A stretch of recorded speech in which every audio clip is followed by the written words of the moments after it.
Hello, everybody. Welcome to another episode of Magic the Conversation. Today's video, we will be going over the Mirage set from Magic the Gathering. It is their 9th expansion. Mirage came out in October of 1996. We are getting closer to when I started playing Magic. I think I either started playing in 97 or 98. But the Mirage block was one of the sets that really drew my eye to the game, mainly for its art and the whole theme of the set, which I will explain as we go through the cards.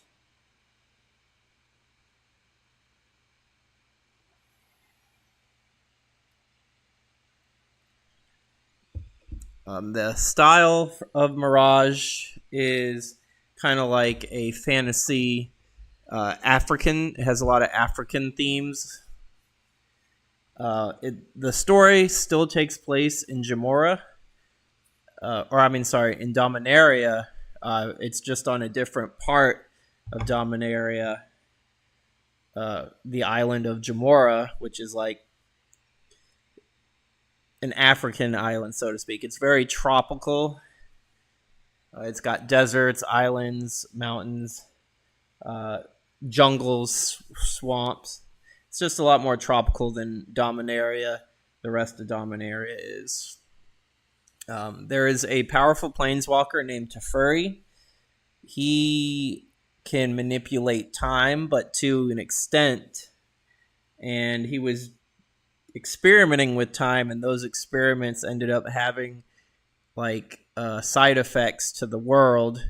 Creatures got trapped in the past, or they aged dramatically, or they were stuck in time and didn't show up for 200 years, and then they just suddenly appear out of nowhere.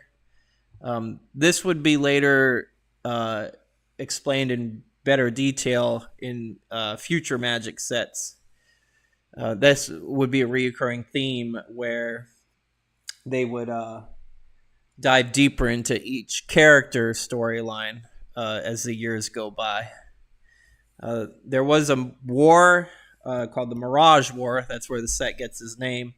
Teferi, since he was pretty much the most powerful mage in Jamora, he was kind of like the peacekeeper, but he had disappeared due to his time experiments, and later on the Phyrexian War, he would disappear with his whole city to protect them, to save them. But like I said, that'll be explained later.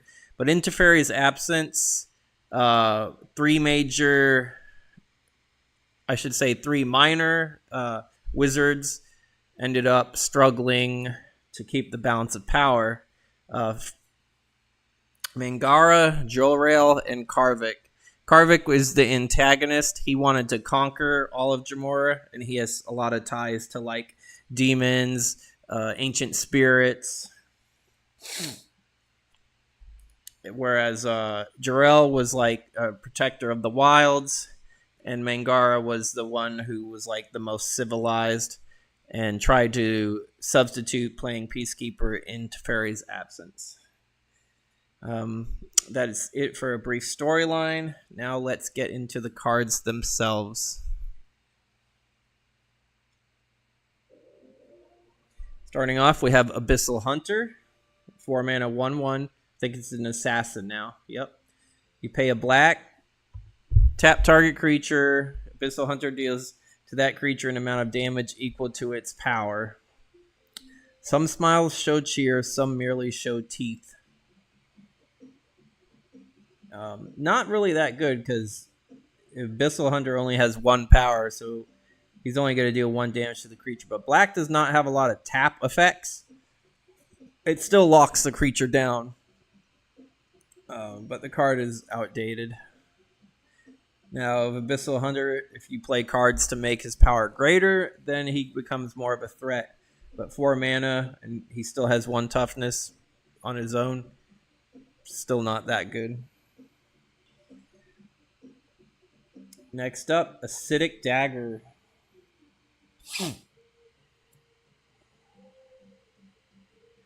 Hey, Butter. Oh, I'm going to try to catch it. Butter said he's going to start streaming tomorrow, so I'll be excited. I'll try to be part of your first stream. Acidic Dagger, 4 mana artifact. Pay 4, tap it, destroy any non-wall creature that was dealt combat damage this turn. If that creature leaves play, sacrifice Acidic Dagger. Use this ability only before blockers are chosen. That's a bit confusing. No problem, Butter. Whenever target creature deals combat damage to a non-wall creature this turn, destroy that non-wall creature. When the target creature leaves the battlefield this turn, sacrifice Acidic Dagger. Okay. I guess because you can play it before, you can use the ability before blockers, it'll stop an opponent from wanting to block. So they can see it coming. Butter said it'll be a really long stream. Did you schedule it, Butter? Do you have it scheduled? What time will it start? Aphia Grove, 2 mana enchantment, and enters the battlefield with 3+1/+1 counters. During your upkeep, put one of these counters on a creature. When the Grove has no more counters, sacrifice it. That's interesting. I didn't know this card exists. It could be definitely used in +1/+1 counter strategies.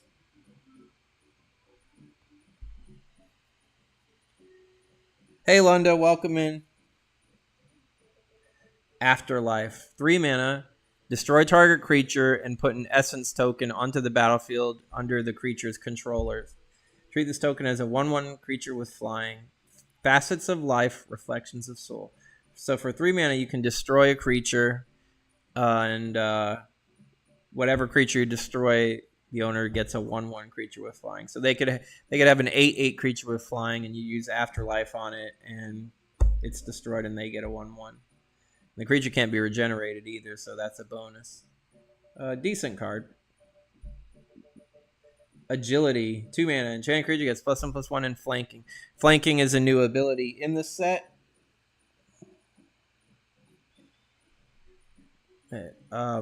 It's whenever a creature without flanking blocks it, the blocking creature gets -1/-1 until end of turn. Essentially, it makes the blocking creature weaker if it doesn't have flanking.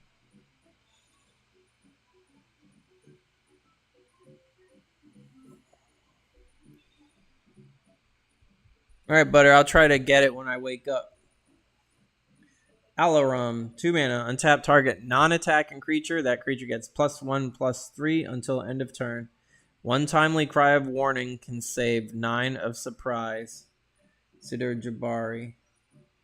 So I guess they were camping and they didn't know that these people, these conquerors or other tribe was going to ambush them in the night. There are a lot of cards that start with AL. I don't even know how to say this. Aleatory? 2 mana. Play only after blockers are chosen. Flip a coin. Target opponent calls heads or tails in the air. If the flip ends up in your favor, target creature gets +1/+1 until end of turn. Draw a card at the beginning of the next turn's upkeep. That's a lot of hassle just to get a creature +1/+1 until end of turn. Amber Prison. For 4 mana, you may choose not to untap Amber Prison during your untap step. Pay 4, tap it, tap target artifact, creature, or land. As long as the prison remains tapped, that permanent does not untap during its controller's untap step. If I remember correctly, Karvik ended up imprisoning Mangara in this Amber Prison. So this is actually, I think, Karvik's hand, and Mangara himself got trapped in the Amber Prison, for lack of a better word.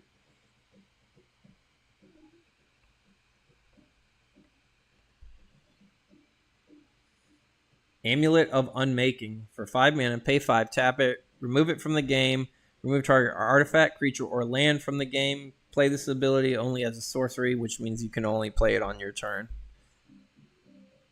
Trade to trade, not to keep. Sequata Mata.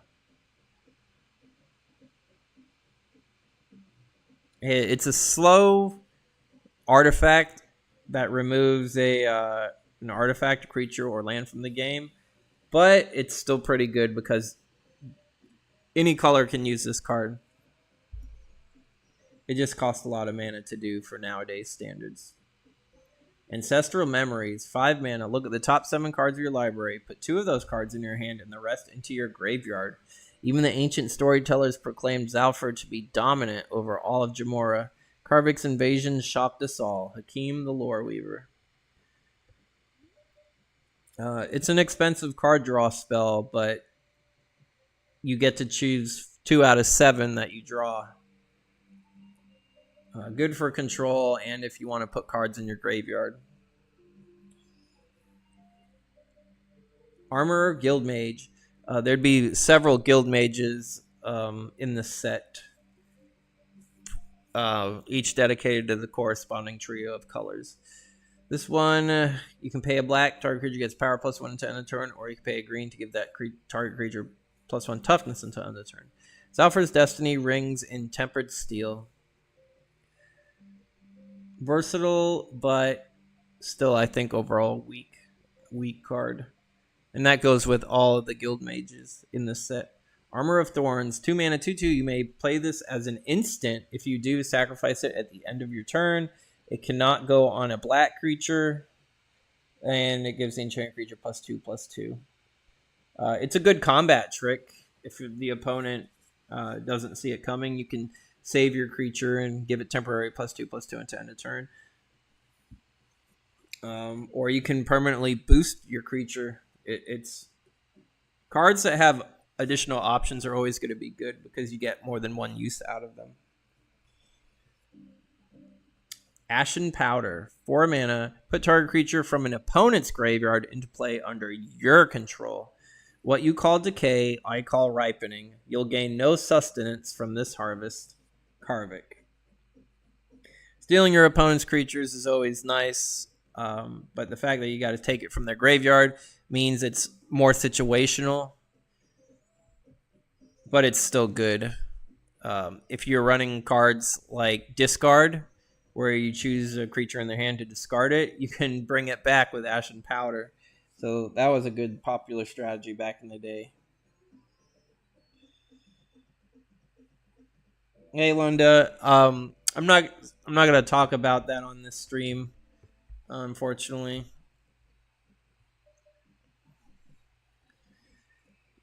Asmira, the Holy Avenger, 4 mana, 2/3 flyer. At the end of each turn, put a +1/+1 counter on her for each creature that was put into your graveyard from play this turn. Omens lie in this early harvest fruit. Asmira, the Holy Avenger.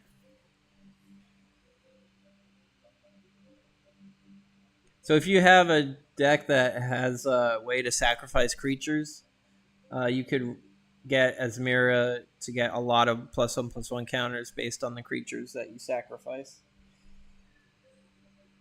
Auspicious Ancestor, 4 mana, 2/3. If Auspicious Ancestor is put into the graveyard from play, you gain 3 life. You can pay 1 mana to gain a life. Use this only when a white spell is cast and only once for each spell. Nowadays there are a lot better ways to gain life. So the card is outdated, unfortunately. Azamite Drake, 3 mana, 1/3 flyer. You can pay a blue to give it +1 power to end turn, but you can only use this ability once each turn. A Vizier's dish best served drenched in honey and almonds. Sequata Royal recipe. Why do they want to eat my flying lizard friend? As you can see, the tropical island as it's flying in the air. Bad River. I've never seen this card. We got a vulture eating this corpse. It enters the battlefield tap. Tap it and sacrifice it to search your library for an island or swamp and put it onto the battlefield. Shuffle your library afterwards. Notice that it doesn't say a basic island or swamp. So if you owned any of the dual lands that have island or swamp in its type, like the Ravnica dual lands, this was a good way to bring them out.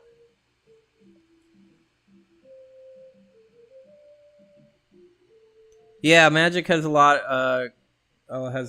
of similarities to Dungeons and Dragons, and like 2 years ago, they even made a Dungeons and Dragons set.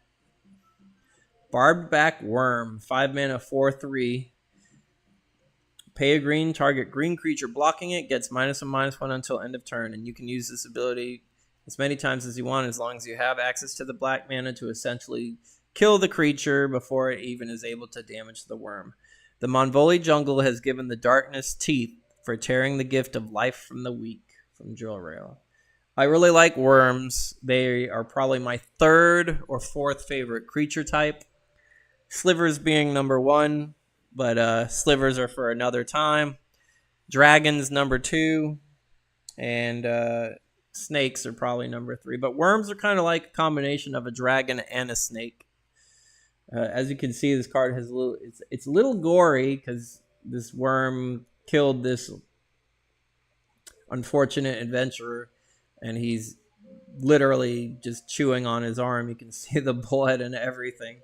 This was one of the cards that I first seen where I just liked the whole world that Magic portrayed. So currently, Barback Worm's my favorite in Mirage so far. And it's going to be hard because, like I said, Mirage was one of the big sets that got me interested in the game to begin with. Because I love Africa. I love the African setting. So having that mixed with fantasy, it just sparked in my head like 200%. Barbed Foliage, 4 mana. Whenever a creature attacks you, it loses flanking until end of turn. Whenever a creature without flying attacks you, Barbed Foliage deals 1 damage to it. Pretty unique green card for defense purposes. And it would definitely stop you from getting swarmed with little creatures, because those little creatures would die if they attacked you, as long as they didn't have flying. There were ways around it, of course. Barreling Attack, 4 mana. Target creature gains trample until end of turn. That creature gets +1/+1 until end of turn for each creature that blocks it. The trollish game of Pushfall inspired this impressive tactic, Siddhar Jabari. It's a little expensive for what it does. You're basically giving the creature trample and rampage 1. And it's only beneficial if one of your creatures gets blocked by multiple creatures. Even then, it only gets +1/+1 for each said creature, too. Hey, Chumpapa, how are you? Welcome in. Basalt Golem, 5 mana, 2/4. It cannot be blocked by artifact creatures. Whenever Basalt Golem is blocked by any creature, destroy that creature at the end of combat and put a stone token into play under control of the creature's controller. Treat this token as a 0/2 artifact that counts as a wall. So if anybody blocks this golem, they turn to stone.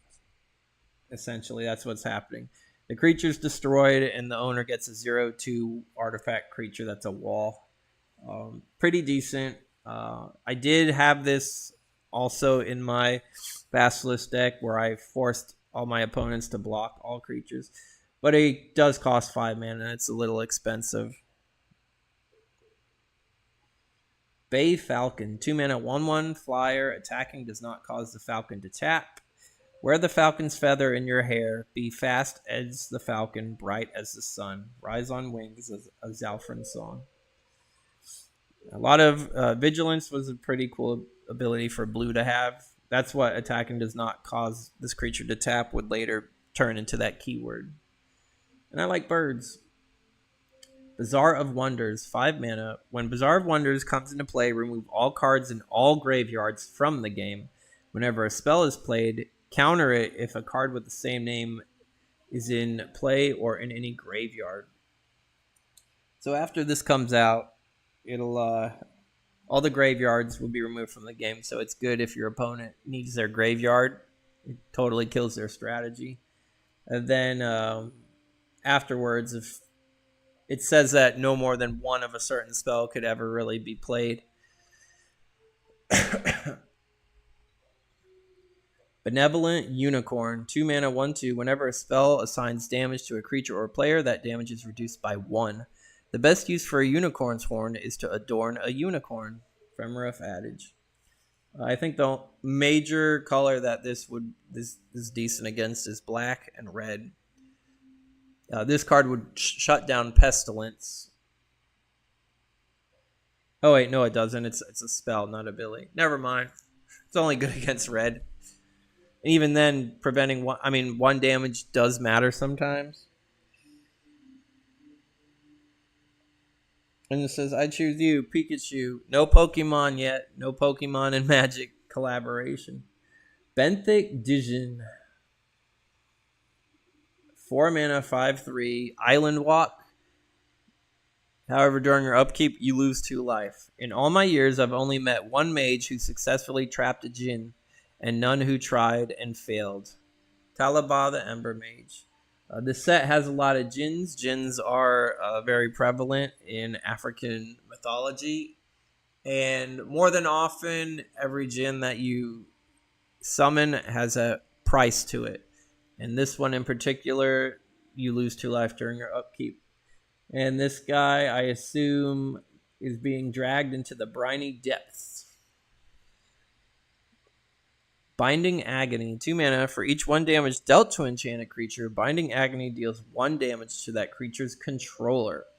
A crash of rhinos in my head. Femorif expression meaning a severe head pain. This card you can combo with if you, there are a lot of red spells that say do like 13 damage to a creature. If you put Binding Agony on a creature and then use the 13 damage to target creature, the opponent's also going to take 13 damage.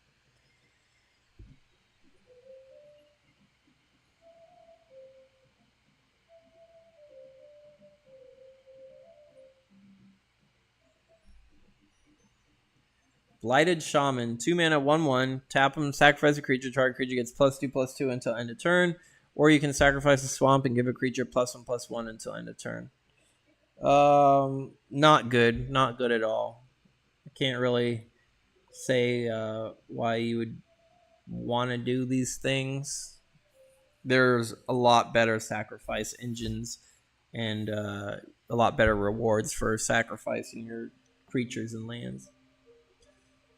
Blind Fury, 4 mana. All creatures lose trample until end of turn. Double all combat damage assigned to creatures this turn. Tell me, have you ever sung the Song of Blood? Mirage of Urborg. The artwork looks pretty cool. Okay, just imagine like civilized beings turning feral and just fighting each other, like biting and clawing, and just and the whole card. Like red's my favorite color as far as the color itself, not in Magic, but the artwork is perfect for this. Yes, Linda, I do. There is a Pokemon called Golem. You got me there. That is a very good choice. That is a very good point. Blinding Light. 3 mana. Tap all non-white creatures. My shield will bear a shining sun, so you will always be with me. Inlaid with gold, it will shine like glowing embers. Love song of night and day. Dang. I should use this. This is a good pickup line for nerds. This is also a good card because for 3 mana, tap all. If your opponent's not playing white, then you tapped all their creatures, meaning they don't have anything to block with. You can only use this on your turn, so you can only use it offensively. But it's a game-winning card. If your opponent's got like 85,000 creatures on the battlefield to block, and if they're not white, use Blinding Light, they all become tapped. Your opponent can't block anything, and you're free to swing with as much damage as you have on the board. Blistering Barrier. 3 mana, 5/2. I live without food, stand without leg, wound without force, and I am harder to fight than to kill. What am I? The Femorif riddle. What is it indeed? What lives without food? Fire? Well, fire needs something to burn. I don't know if it is fire. Stand without leg. Fire doesn't have legs. Wound without force. Fire doesn't actually like... Fire wounds just by existing. It's harder to fight a fire than to kill. I don't know. I don't know the answer to the riddle. The card itself, it's weird that it's a mouth, because inside of a mouth, it's supposed to be really warm inside the human's body's mouth. I forgot what the exact temperature of the human mouth is. And I'm not sure what this creature inside this mouth is. But the card was just so abstractly done. But it's not that good. Bone Harvest, 3 mana. Put any number of target creature cards from your graveyard on top of your library. You get to draw a card at the beginning of the next turn's upkeep. Only fools believe they will face my armies but once. So if you have like 10 creatures in your graveyard and you need certain ones, you can bring more than one back for just 3 mana at instant speed. Pretty good. Purple's your favorite color? I like purple. I think purple is really good with black. A lot of colors are good with black. Bone Mask, 4 mana. Pay 2, tap it. Prevent all damage to you from any source. For each 1 damage prevented in this way, remove the top card of your library from the game. So there's a price to pay if you want to use the Bone Mask. The protection offered comes at a price. How numerous are your kin? Mirage of Urborg.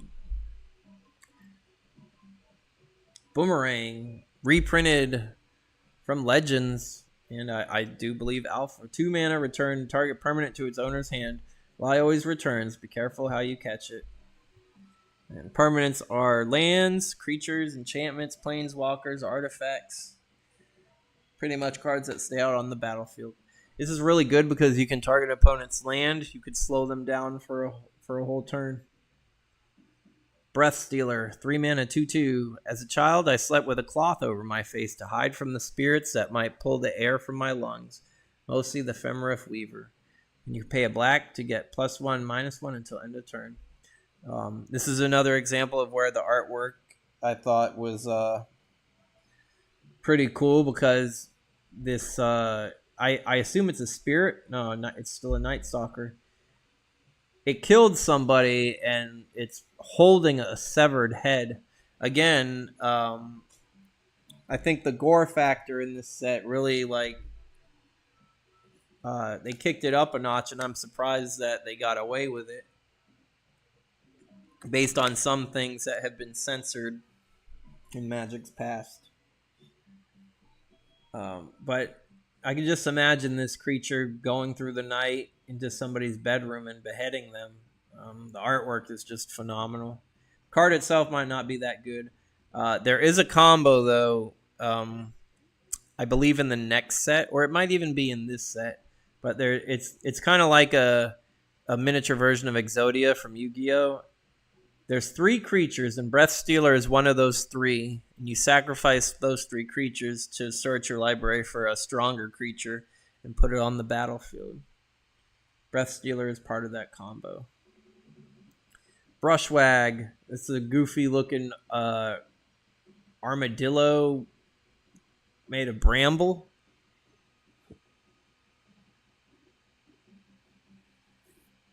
Unicorns are pretty cool, Lunda. Papa says pink and blue is his favorite. If Brushwag blocks or is blocked, it gets -2/+2 until end of turn. So that would make it a 1/4. But if it's not blocked, it's 3 mana for a 3/2. That's good. Defiantly, the young Cyclops popped the Brushwag into his mouth. His cheeks suddenly puffed, his eye bulged, and he was forced to agree with his elder. Afari Tales. Goofy looking artwork for it, though. Builder's Bane. Double X and a red. Destroy X artifacts. For each artifact put into the graveyard this way, Builder's Bane deals 1 damage to the artifact's controller. There's only so much a person may be buried with. Really good card against artifact strategies. Burning Palm Efreet. 4 mana, 2/2. Pay 3. Deals 2 damage to target creature with flying, and that creature loses flying until end of turn. Even the lion envies the lark. Here we see from a bird's point of view what the Ifrit. I assume the smoke makes the birds or whatever creature was flying drop to the ground. It's good. I mean, it's not going to win you any games, but it's good against flying strategies, mainly blue and some white. Burning Shield Discari, 3 mana, 2/2 flanking, pay double red. It gets first strike until end of turn. Any day that I ride my horse up to my ankles in the remains of my enemies is a good day, akin the season Discari. Cadaverous Bloom, 5 mana. Choose a card in your hand and remove it from the game. You can add either double black or double green to your mana pool. Play this ability as a mana source. It's filthy work planting them. Kafimbo, the Shadow Guild Mage. Cadaverous Bloom would end up being a very popular tournament strategy with Necropotence and Drain Life combinations. But you definitely have to build your deck around this card to get the most power out of it. And the artwork's cool because you got a somewhat... It's not a fresh corpse, but there's still some like meat and muscle tissue left behind. But from this corpse, this black plant has grown. And just like in nature and life, something's death usually means new life will come of it. Linda's favorite childhood TV character was Purple Dinosaur Super Duper. The only purple dinosaurs I know are Barney and Dino from Flintstones. Cadaverous Knight, 3 mana, 2/2, flanking with Regenerate. Grief for the soul and death dishonored, the Shadow Guild saying. I really like the horse because it's a zombie horse.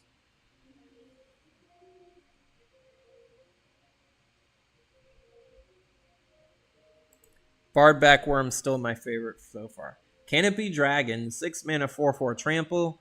You can pay a green and a colorless. He gains flying, but he loses trample until end of turn. In the Monvoli, you must divide your attention between what hangs overhead and what lies underfoot.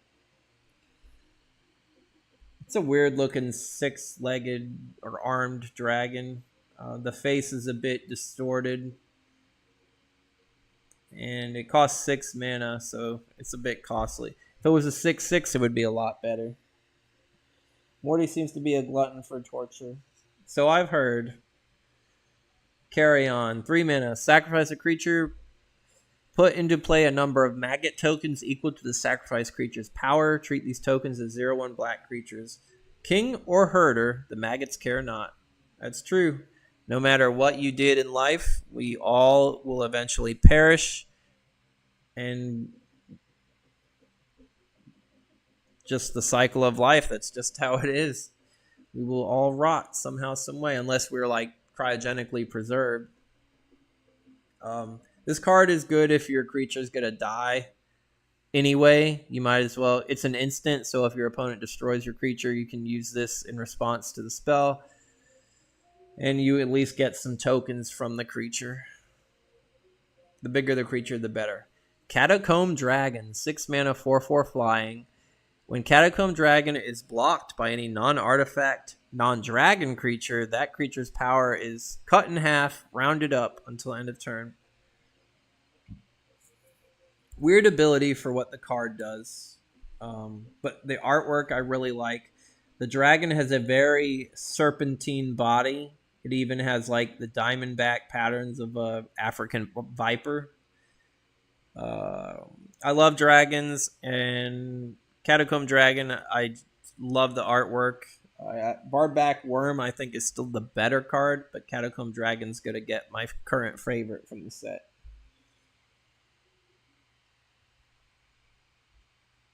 Celestial Dawn, 3 mana. All non-land cards you own that are not in play are white. All non-land permanents you control are white. All lands you control are plains. All colored mana symbols and all costs on all these cards and permanents are white. I guess you would have to really combo this card. I can't think of any combos right off the bat. If you're using a multicolored deck, Like, let's say you're running 5 colors and you use Celestial Dawn, you can spend any of your lands as plains and everything becomes white, and then you don't have to worry about mana costs then and there. That's the most basic strategy I can think of this card. Cerulean Wyvern, 5 mana, 3/3, flying, protection from green. Once, a Curion asked why I was so cautious when the day was clear. I told him of the sky blue hide of the Cerulean Wyvern, and he offered me double if I could conjure a strong tailwind. Sisay, Captain of the Weatherlight. It's a bit costly, but having protection from green is pretty good. Chaos Charm for 1 red. Target creature gains haste until end of turn, or deal 1 damage to target creature, or destroy a wall. Charms would be, there'd be a lot of charms that would come out in the future, usually 1 for each color. And they all did like a specific ability that was unique to the color. Chaos Sphere, 3 mana. Creatures with flying cannot block creatures without flying. Creatures without flying can block creatures with flying. It's definitely a chaotic card. I dance the nothing dance. Feet in the air, knives in the ground. Ephemerith chant. Charcoal Diamond. The diamonds would be, they would make 1 for each color in the set. They would come to play tap. They all cost 2. Charcoal Diamond is for black. A good way to ramp for a color.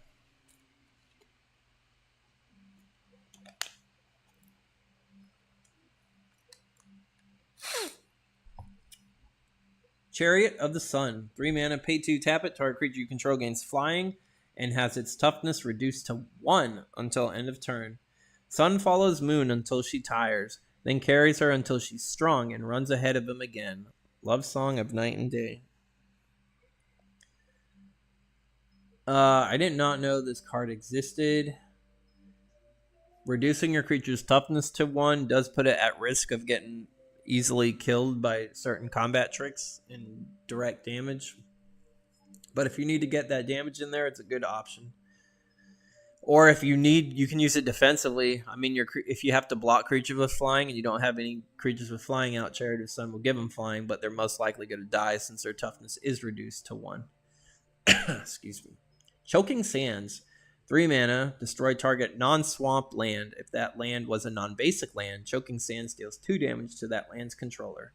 The people wiped the sand from their eyes and cursed, and left the barren land to the hyenas and the vipers. Fari's Tale. I think this is one of Black's probably the second best land destruction deck or card. The fact that you get to do 2 extra damage to the opponent if it was a non-basic land is just icing on the cake. The artwork is really good. See that this used to be a settlement, but the sands have moved on in, and this place is no longer livable.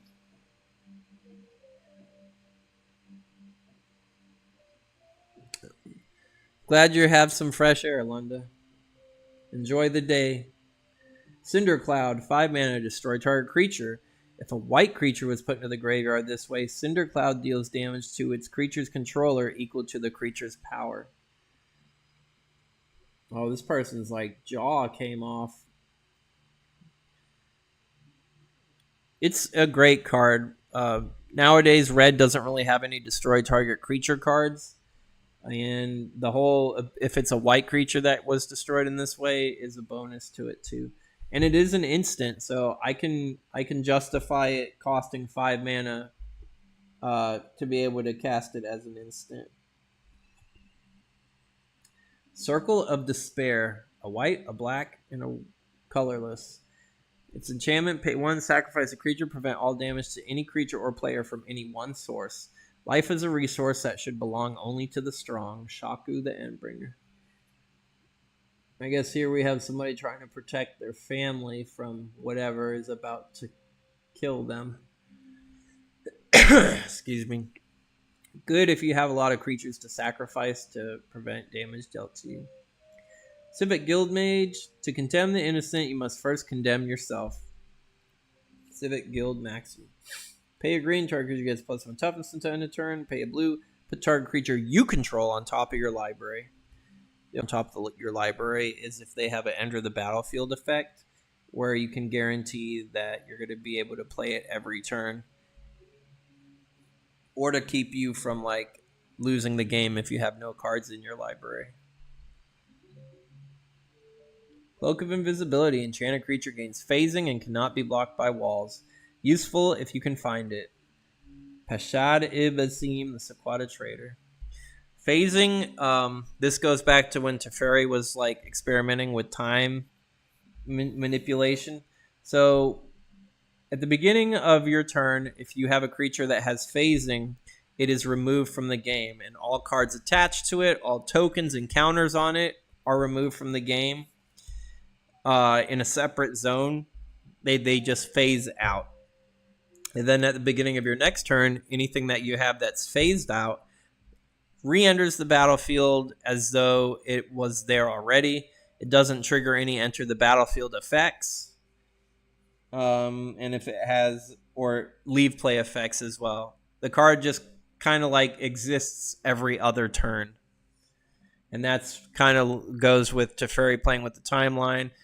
Just picture something just disappearing one day and then coming back in the same spot it was in the next. Excuse me. Consuming Ferocity. This guy's like biting his own arm. 2 mana. Play only on a non-wall creature. Enchanted creature gets +1 power. During your upkeep, put a +1 power counter on enchanted creature. At the end of any upkeep, if that creature has 3 of these counters on it, sacrifice the creature and it deals to its controller an amount of damage equal to its power. So for 3 turns, the creature gets bigger, but then the creature dies and the owner takes damage equal to its power. So it can be played offensively at a risk or defensively against your opponent. Coral Fighters, 2 mana, 1/1. Excuse me. Damn. I need to drink water. Hold on.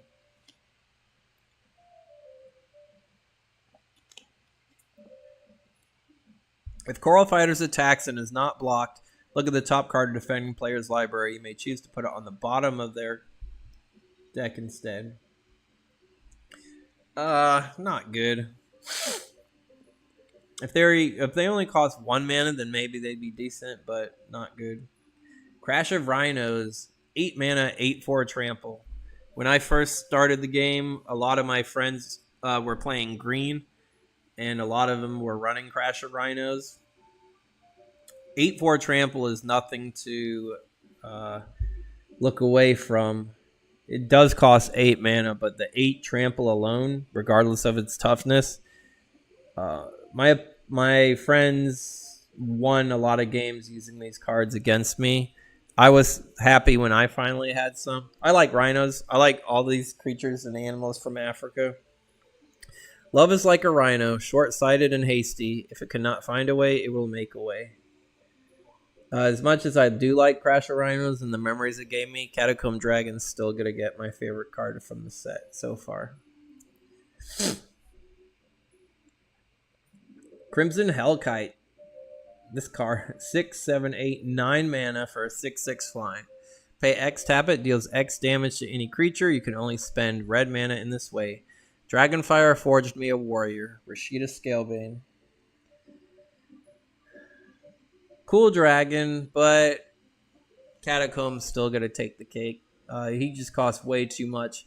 If this also said to a player, then I could justify it costing 9, but since it's only to a creature, I don't think it should cost 9. It should cost like 7. Crimson Rock, 5 mana flying, 2/2. Crimson Rock blocks any creature without flying. Crimson Rock gets +1 power and first strike until end of turn. Not good. Not a good card. Crypt Cobra, 4 mana, 3/3. If Crypt Cobra attacks and is not blocked, the offending player gets a poison counter. If that player has 10 or more poison counters, they lose the game. Crypt Cobra will overtake Catacomb Dragon as my favorite card from the set. Is it a zombie snake? No, it's just a snake. It's literally it's half skeletal. This should be a zombie snake, in my opinion. It was a cough, Lunda. Thank you. There's so much going on in this card. This poor guy got bit right here. You can see the 2 fang marks. He's convulsing from the venom. And now the snake has a smile on its grim face. And he's just waiting for this poor soul to die. Look at how much pain is in his eyes are rolling to the back of the head. He's got blood coming from his mouth. Once again, like I said, the gore or the violence that's depicted in these cards. And Ron Spencer, favorite artist. This card just screams like it's my favorite from the set. And right now, I can't think of anything that I would like better, but there are a lot more cards in this set that I do enjoy. And like I said, Mirage was one of the sets that piqued my interest in the game. Crystal Golem, 4 mana. At the end of your turn, Crystal Golem phases out. Once a wealthy king commissioned an artificial creature to be crafted from the royal treasury, thinking it a clever ploy to have the jewels guard themselves. As a worry, the golem's wish. Since the Crystal Golem phases out at the end of all your turns, it can never be used as a blocker. So that's not good. Crystal Vein, add 1 colorless mana to your mana pool. You can sacrifice it to add 2 colorless mana to your mana pool. Really good for ramping, especially if for ramping artifacts. Elephants are cool, Lunda. Cursed Totem. 2 mana. Players cannot play any creature abilities that require an activation cost. Pass me from soul to soul, soldier to herder, herder to beast, beast to soil, until I am everywhere. Then pass me those souls. Totem Inscription. This is a really good card, but it's situational depending on if the opponent is using creatures with activated abilities.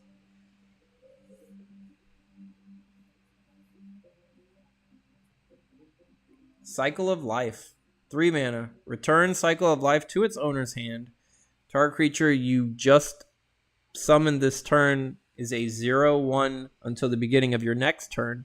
At the beginning of your next turn, put a +1/+1 counter on that creature. Thus does nature assert herself. So you play a creature, and then you return Cycle of Life to your hand. Your creature becomes a little 0/1 until end of turn. At the beginning of your next turn, if that creature is still alive, its power and toughness is returned to normal, and it gets an additional +1/+1 counter. So you make the creature extremely weak, easily killable the moment it comes out, but in return, it'll be slightly stronger if it survives a whole turn. I don't think it's worth it. It's too risky, and the fact that Cycle of Life has to return to your hand, meaning you have to keep mana for it open each time you use it. Daring Apprentice. 3 mana, 1/1. You can tap it and sacrifice it to counter any spell. In front of every great wizard is a Doomed Apprentice.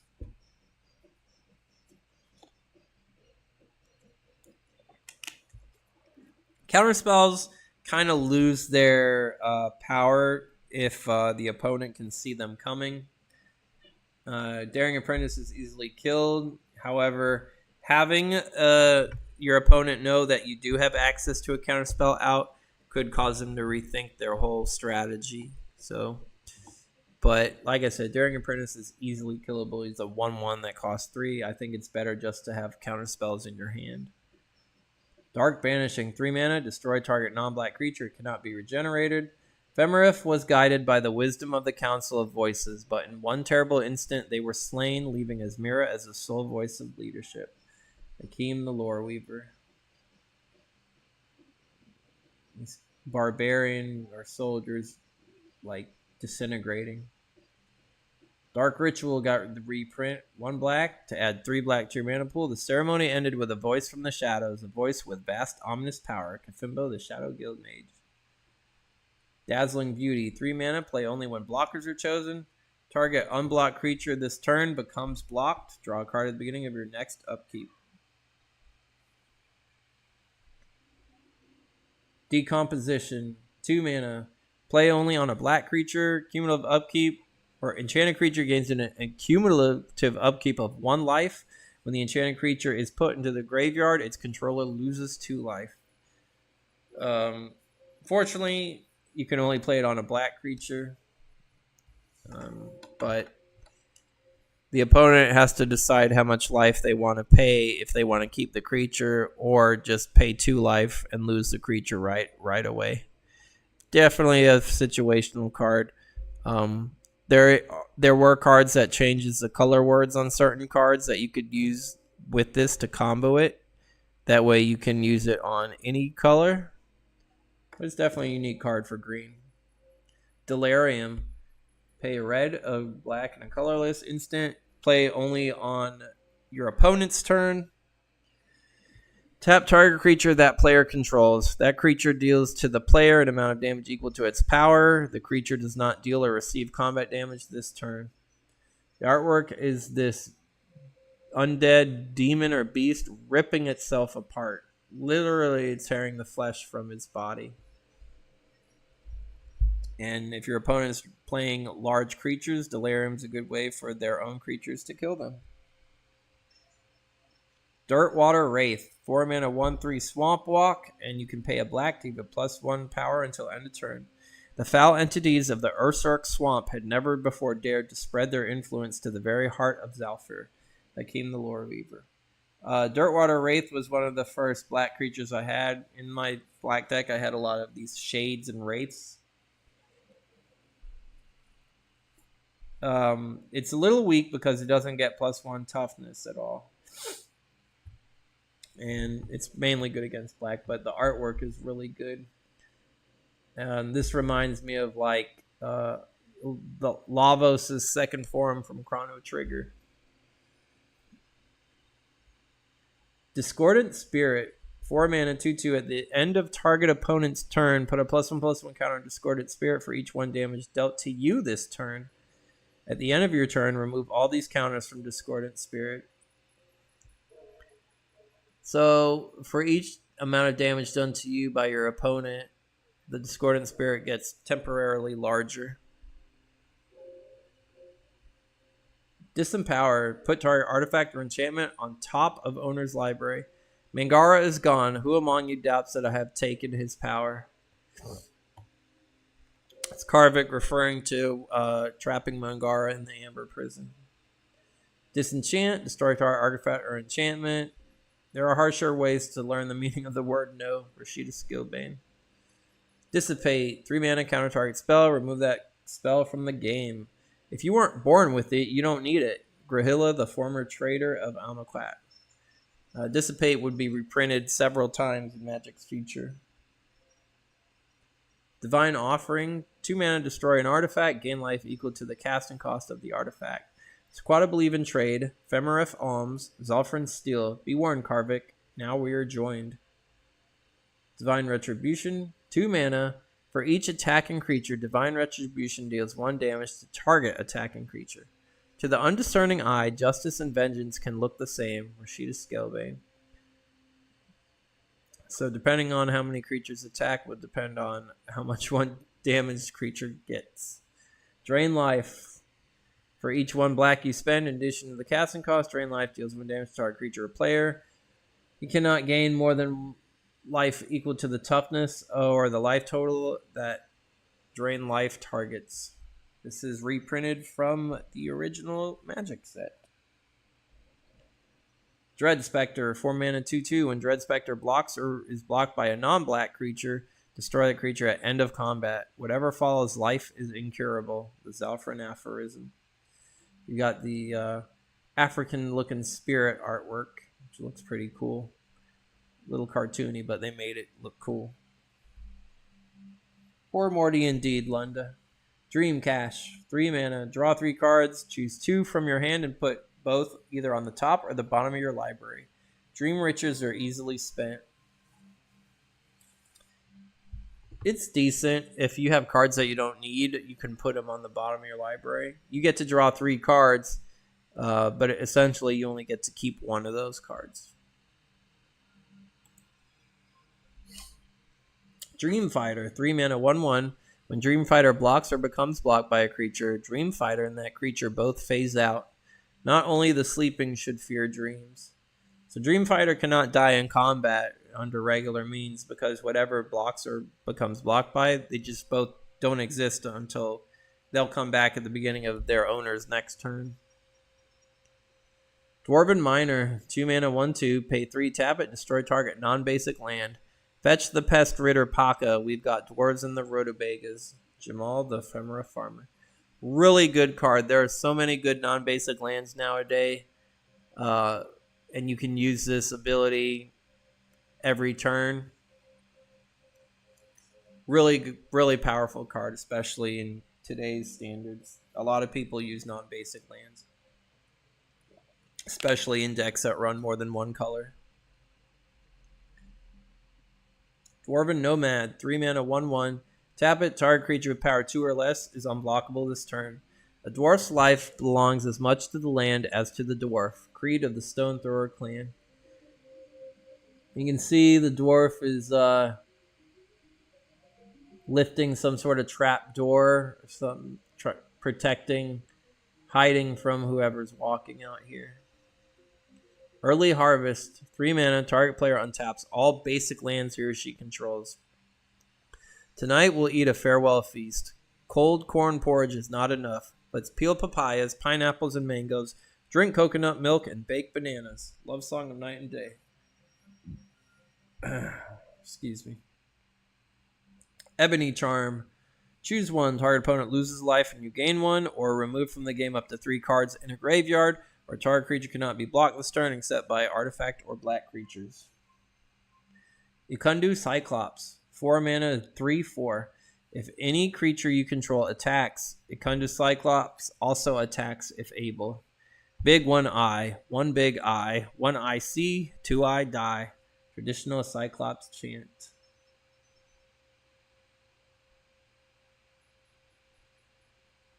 Ikundu Griffin, 4 mana, 2/2, flying and first strike. My goat was a small price to pay for the chance to see the hunting griffin dive and seize it. Bashad Ibs Asim, the Sequata trader. Elixir of Vitality. 4 mana, Elixir of Vitality enters the battlefield tapped. You can tap it and sacrifice it to gain 4 life, or you can wait until you have 8 mana and tap it to sacrifice it to gain 8 life. Like I said, there are a lot better ways to gain life nowadays. A lot of these old life gain cards are outdated. Ember Wild Caliph. 4 mana, Jin, flying and trample. It attacks each turn if able. For each 1 damage that the Ember Wild Caliph successfully deals, you lose 1 life. The fire breathes while the air burns. So, big risk for you to use this card because as much damage as it deals, you lose life equal to the damage that it does deal. The only good thing that I could see you do with this card is if you give it lifelink. That way, for each 1 damage that it does deal, you gain life equal to that, which would negate the loss of 1 life you would normally receive.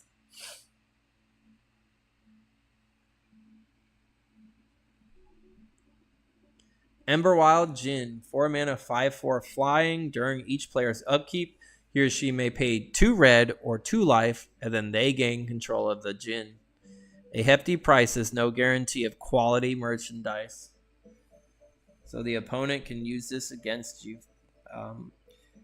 Since you are playing red, I assume the opponent will not be able to afford to keep paying 2 life. But you always have to be aware that that is an option. If you're up against another red player or somebody that has access to red mana, they can just pay 2 red all day long. So you do have to be mindful of what if you summon these Dijin. Energy Bolt, a red, a white, and X, deals X damage to target player, or target player gains X life. Life and death are 2 faces of the same coin. I think this was on another card before. It sounds very familiar. Energy Vortex, 5 mana. When you cast Energy Vortex, choose target opponent. At the beginning of your upkeep, remove all energy counters from Energy Vortex. During the chosen opponent's upkeep, he or she has to pay 1 colorless for each energy counter on the Vortex, or they take 3 damage. You can pay X to put X energy counters on the vortex. You can only do this at the beginning of your turn. So if you have more mana than your opponent, then they are going to be taking some damage. Enfeeblement. For 2 mana, enchanted creature gets -2/-2 until end of turn. If it is weak, either kill it or ignore it. Anything else honors it. Carve it. I assume this is a zombie or just some pestilent-ridden vagrant. Enlightened Tutor. 1 white. Search your library for an artifact or an enchantment and reveal it to all players. Shuffle your library and put the revealed card back on top. I do not teach. I simply reveal. Dottie, the Ephemerate Tutor. Really good card. All the tutors are great. You can search for an artifact or enchantment, which are usually combo winning cards. And it doesn't even have to be the corresponding color either. A lot of people that use combos use the tutors to search if they have the bread, they need the butter. If they have the butter, they need the bread. Enlightened Tutor will help you find that.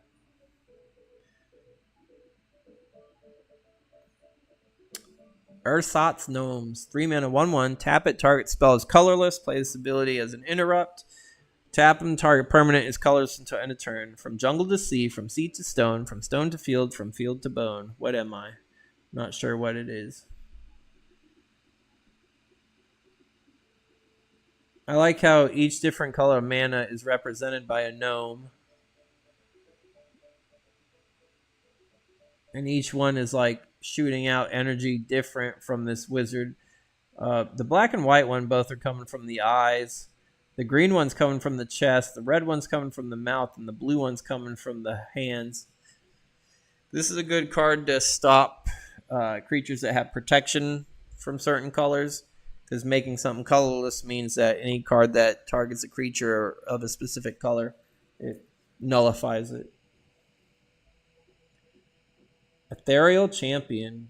5 mana, 3/4. You can pay a life to prevent 1 damage dealt to the champion.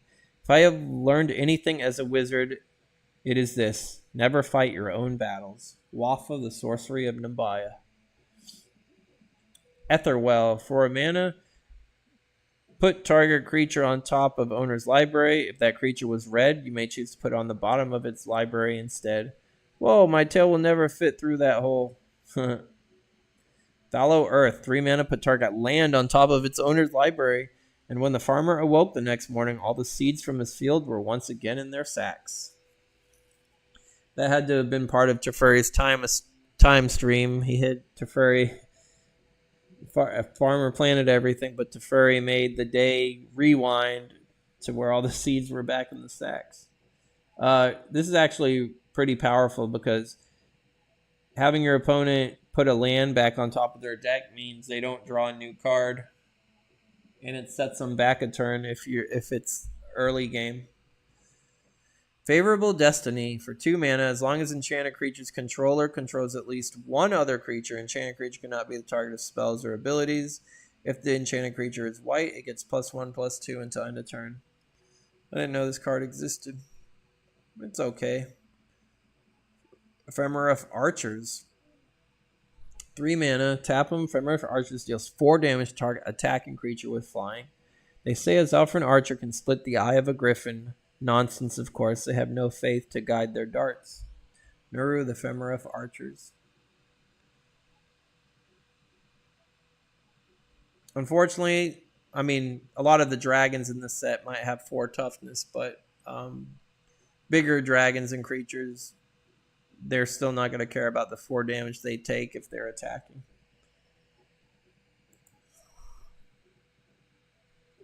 Ephemerate Healer. 2 mana, 1/1. Tap it. Prevent 1 damage to any creature or player. Faith is my shield, and I hope is my armor. I am vulnerable only to myself, as Mira the Holy Avenger. She got the nose piercings. A lot of clerics have this ability. They would reprint many cards with different names, and this would be like the stereotypical cleric ability.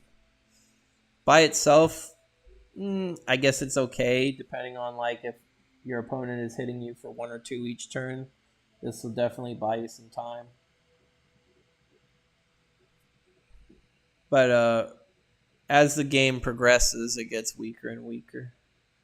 Ephemerif Knight, 3 mana 2/2 flanking. Pay a white. Attacking does not cost Ephemerif Knight to tap until end of to tap this turn.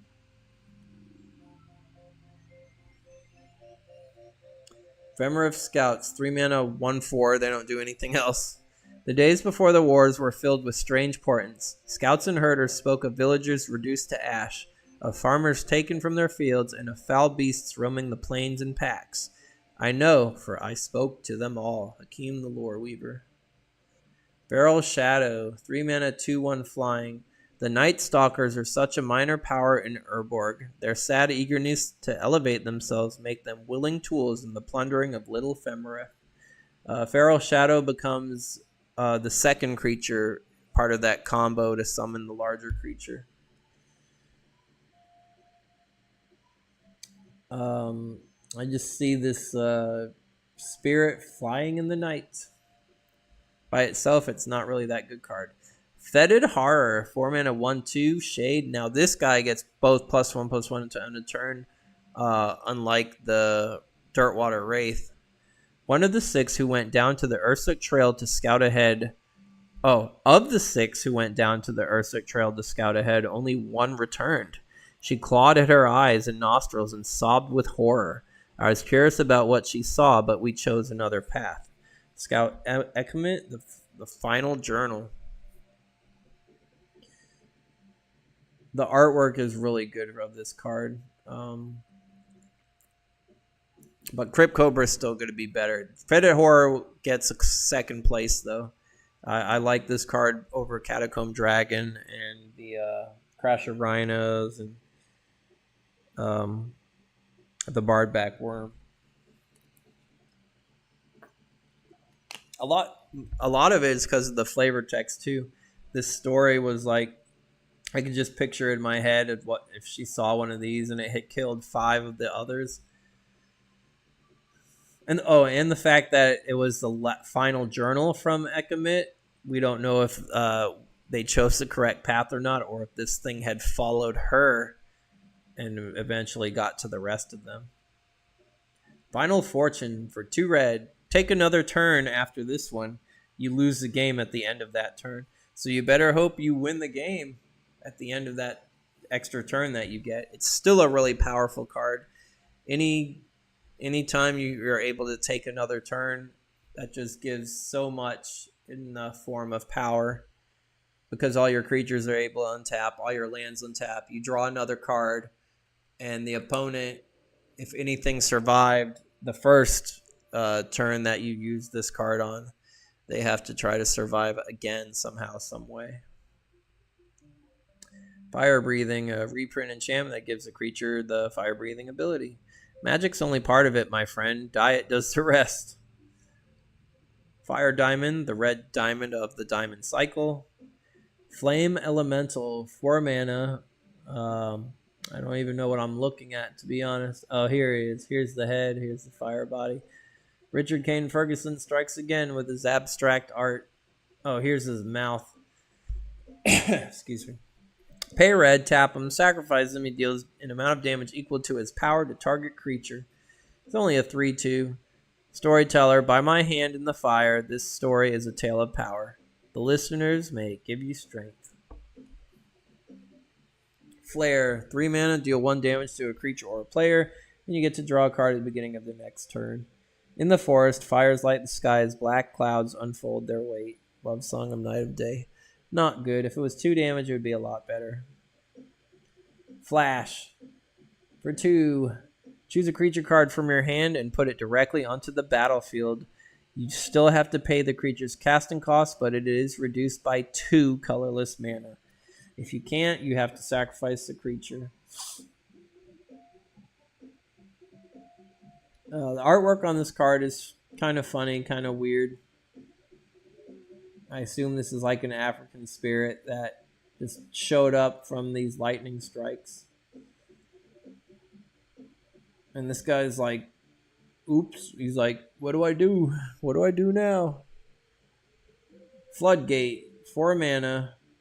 If it's a wall. If it gains flying, sacrifice it. If Floodgate leaves play, it deals to each non-blue creature without flying 1 damage for every 2 islands you control. I did not know this card existed. That's a pretty. I mean, the Floodgate, it's essentially a dam, and if the dam is destroyed, the water comes crashing through, and depending on how much water, it's how many islands you control. I really like the idea of this card, and it's very unique for blue to be able to deal damage to non-blue creatures. Quick, Rycork, teach me to swim. Mock, one of the goblin casualties. Oh, and if the Floodgate gains flying, of course, that's pretty cool, because if you give the dam flying, it's just going to go up and the water's going to come rushing and everything's just going to get... The idea of the card is just genius.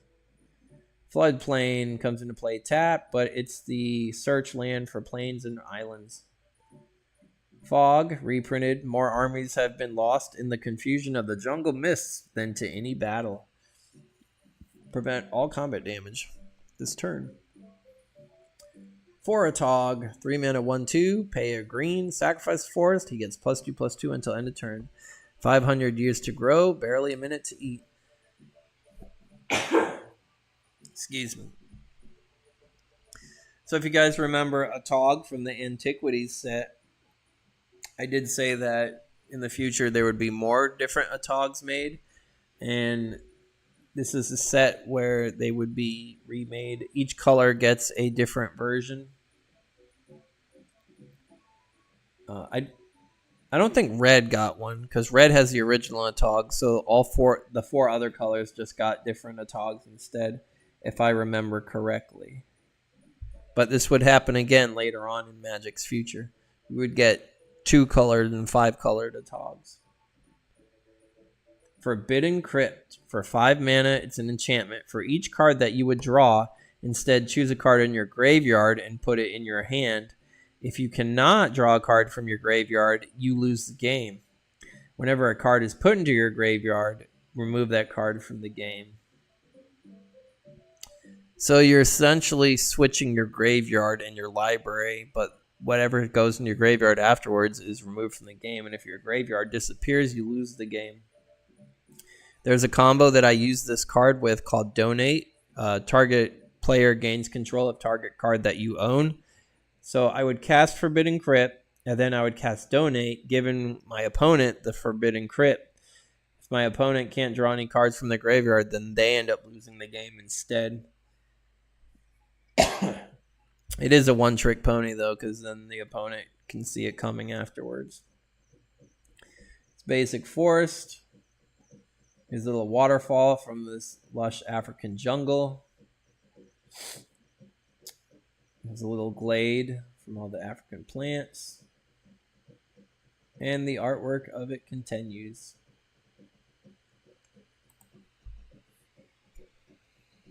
Forsaken Wastes. For 3 mana, players cannot gain life. During each player's upkeep, that player loses a life. If Forsaken Wastes is the target of a spell, the spell's caster loses 5 life. I did not know this card existed. As long as you got to make sure that you have the higher life total when you cast this card, and if the opponent wants to get rid of it, they lose 5 life in the process. So not a bad card at all. Frenetic Efreet, 3 mana, 2/1 flying. For free, you can flip a coin. Your target opponent calls heads or tails in the air. If the flip ends up in your favor, Frenetic Efreet phases out. Otherwise, sacrifice it. So this is a Efreet. I guess you would only flip a coin if you wanted to save it from it dying, because then you could phase it out. Giant Mantis, 4 mana, 2/4. Giant Mantis can block creatures with flying. I hate insects of every sort. The only mercy is that they are generally small. Monty the Nintendo Goat Herder. It's not often where you see a Pegasus get killed, especially by a giant bug. So this Pegasus got crushed in this Mantis's talons. This Pegasus is trying to get away. I assume the Mantis is going to catch up to it. The artwork is phenomenal.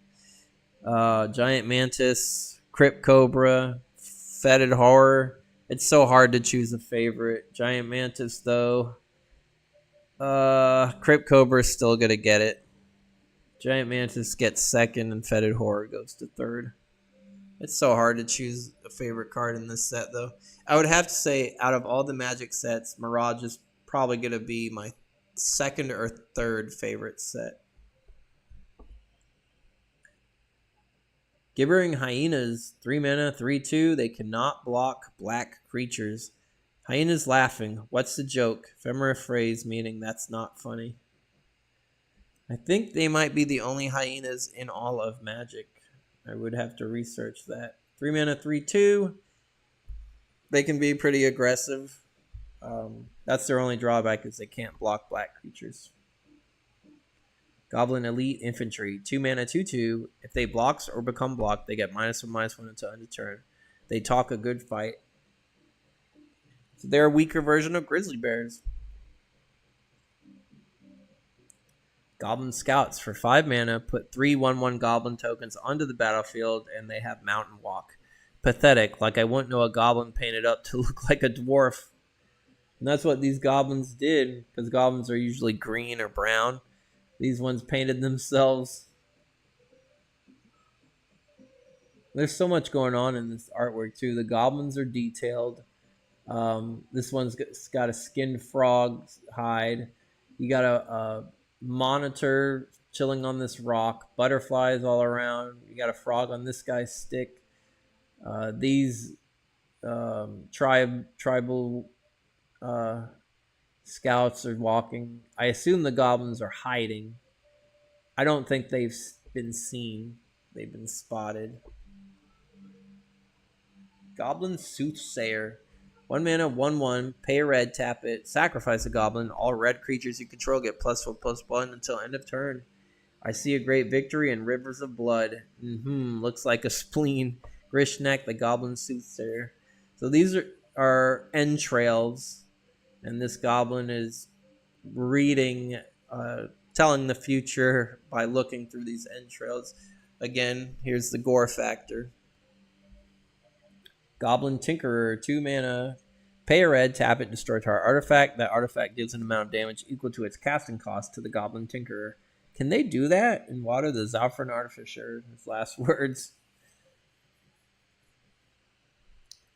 Goblin's trying to...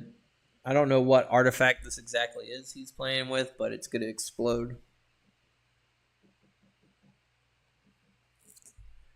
Double check something real quick.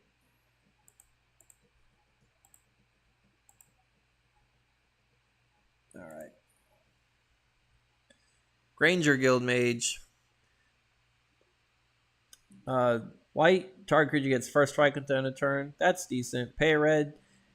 Granger Guildmage deals 1 damage to target creature or player and 1 damage to you. That's pretty... I mean, this could be useful. Leave no mouth agape, no stomach unfilled. The Granger Guild Maxim. This kind of looks like iced tea. Grasslands, the forest or plain search land. Gravebane Zombie, 4 mana, 3/2. If Gravebane Zombie is put into the graveyard from play, he goes on top of your library instead. A zombie's bed must be a lumpy one, or he wouldn't leave it so often.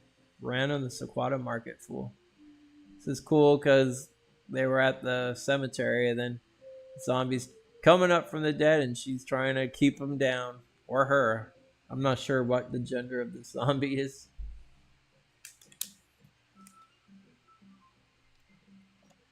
This zombie keeps coming back, but he does cost 4 mana.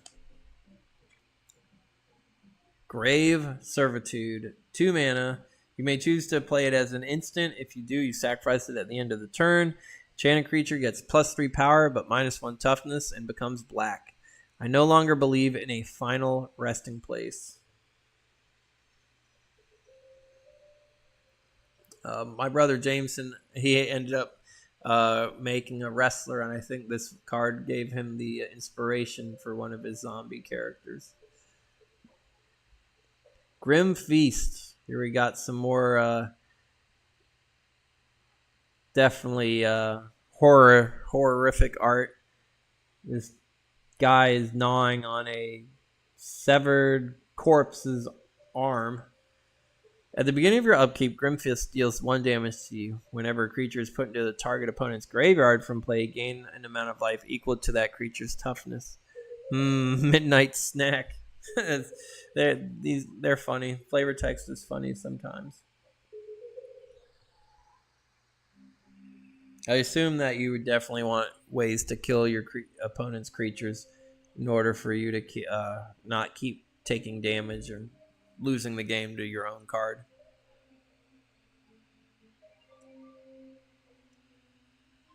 Grinning Totem, 4 mana, pay 2, tap it, sacrifice it. Search target opponent's library for any card and put it face up in front of you. Then that player shuffles their library. You may play that card as though it were in your hand. If you do not play that card by the beginning of your next turn, put it in its owner's graveyard. The fact that you can search your opponent's deck and steal any card, this card is extremely powerful. Even if you don't play the opponent's card, it goes to their graveyard. You do need the mana to be able to cast that card, though. Hakim the Lore Weaver. 5 mana, 2/4, flying. Pay 2 blue, put target creature enchantment card from your graveyard onto Hakim. Use this ability only during your upkeep and only if he doesn't have any other enchantments on him. And then you can pay 2 blue and tap him to destroy all enchantments on him. I'm not sure why this dragon is behind him in this artwork.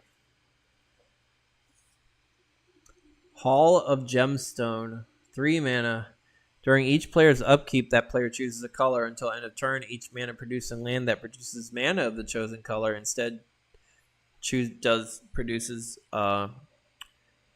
each land produces mana of the chosen color instead of the normal colors it would produce. Hammer of Bogarden, probably one of the most famous burn spells to date. Pay 3, deal 3 damage to a creature or a player. You can pay 5 and return the hammer to your hand. You can only use this ability during your upkeep and only if the hammer is in your graveyard. Red tends to run out of cards to use the most because it goes for the best defense is the best offense. So if the opponent survives and you don't really have any more cards left in your hand and you're at the mercy of just drawing from the top of your library, Hammer of Garden made it so as long as you couldn't afford the 5 mana to return it to your hand, you could at least keep dealing 3 damage to your opponent every turn or deal creatures, protecting yourself in the process. Harbinger of the Night. 4 mana, 2/3. During your upkeep, put a -1/-1 counter on each creature. Embrace the Harbinger. Squad of meaning expressing abandoned hope. Unfortunately, this also counts for itself. So unless you have ways of removing counters or making it stronger, it will not last more than 3 turns. But it will take everything else down with it or make them weaker in the process. Harbor Guardian, 4 mana, 3/4. It can block creatures with flying. When it attacks, the defending player may draw a card. That's bad. Our Guardians Levi's attacks on all traders. Wise travelers pay with a minimum of fuss. Quatib, the Vizier of Amokat. Oh, they changed it to a gargoyle. I was about to say, this looks more like a gargoyle than a guardian. I don't like the drawback of if it attacks, the defending player may draw a card, though. Harmaton Efreet, 4 mana, flying, 2/2. Pay 3, target creature gains flying until end of turn. One moment I was walking along the beach, and the next I was high in the air, staring into a hideous, smiling face. Tarub, the Sequata Sailor. I assume the Efreet is just made of sand here, lifting this guy up in the sky. I had this in my first blue deck.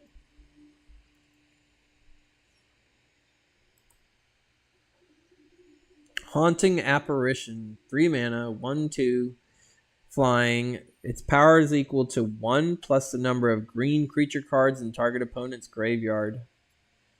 Like some foul herd beast, it grazes on the dead.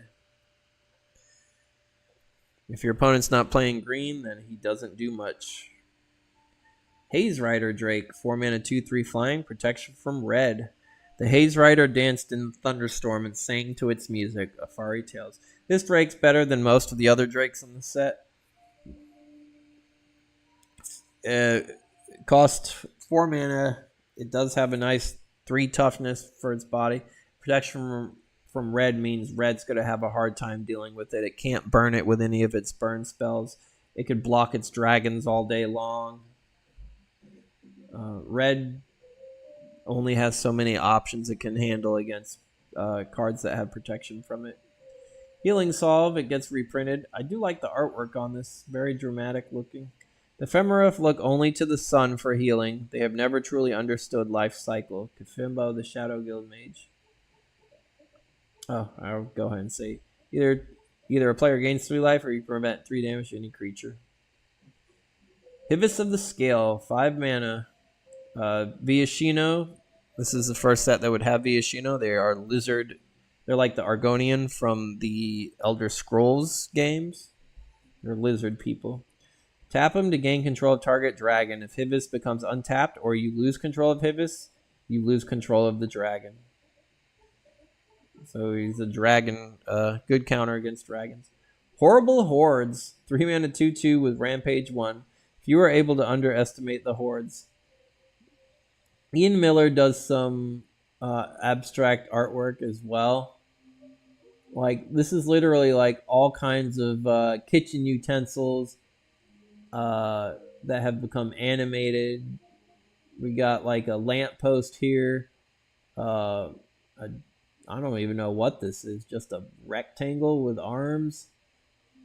This looks like a box of fries. This is some sort of vase that has come to life. This is a toolbox. There's a lot going on in this artwork. Igneous Golem, 5 mana, you can pay 2. He gets trample until end of turn, 3/4. The creature rose from the mountain, its body weeping fire. The golem could pretty much turn volcanic. And I like the whole idea of the sun. Reminds me of Golly from Monster Rancher. Illicit Auction.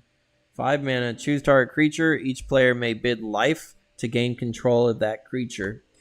You begin the bidding with a high bid of 0. Proceeding in turn order, each player may top the high bid. The auction ends when the highest bid stands. The highest bidder loses life equal to the highest bid and then gains control of the creature. Now, I do own the card, but I never used it. I did think that of a deck to use it in, you would use it and trick the opponent into bidding as much life as they're willing to go, and then use a card that says return target creature to its owner's hand, and then you get the creature back.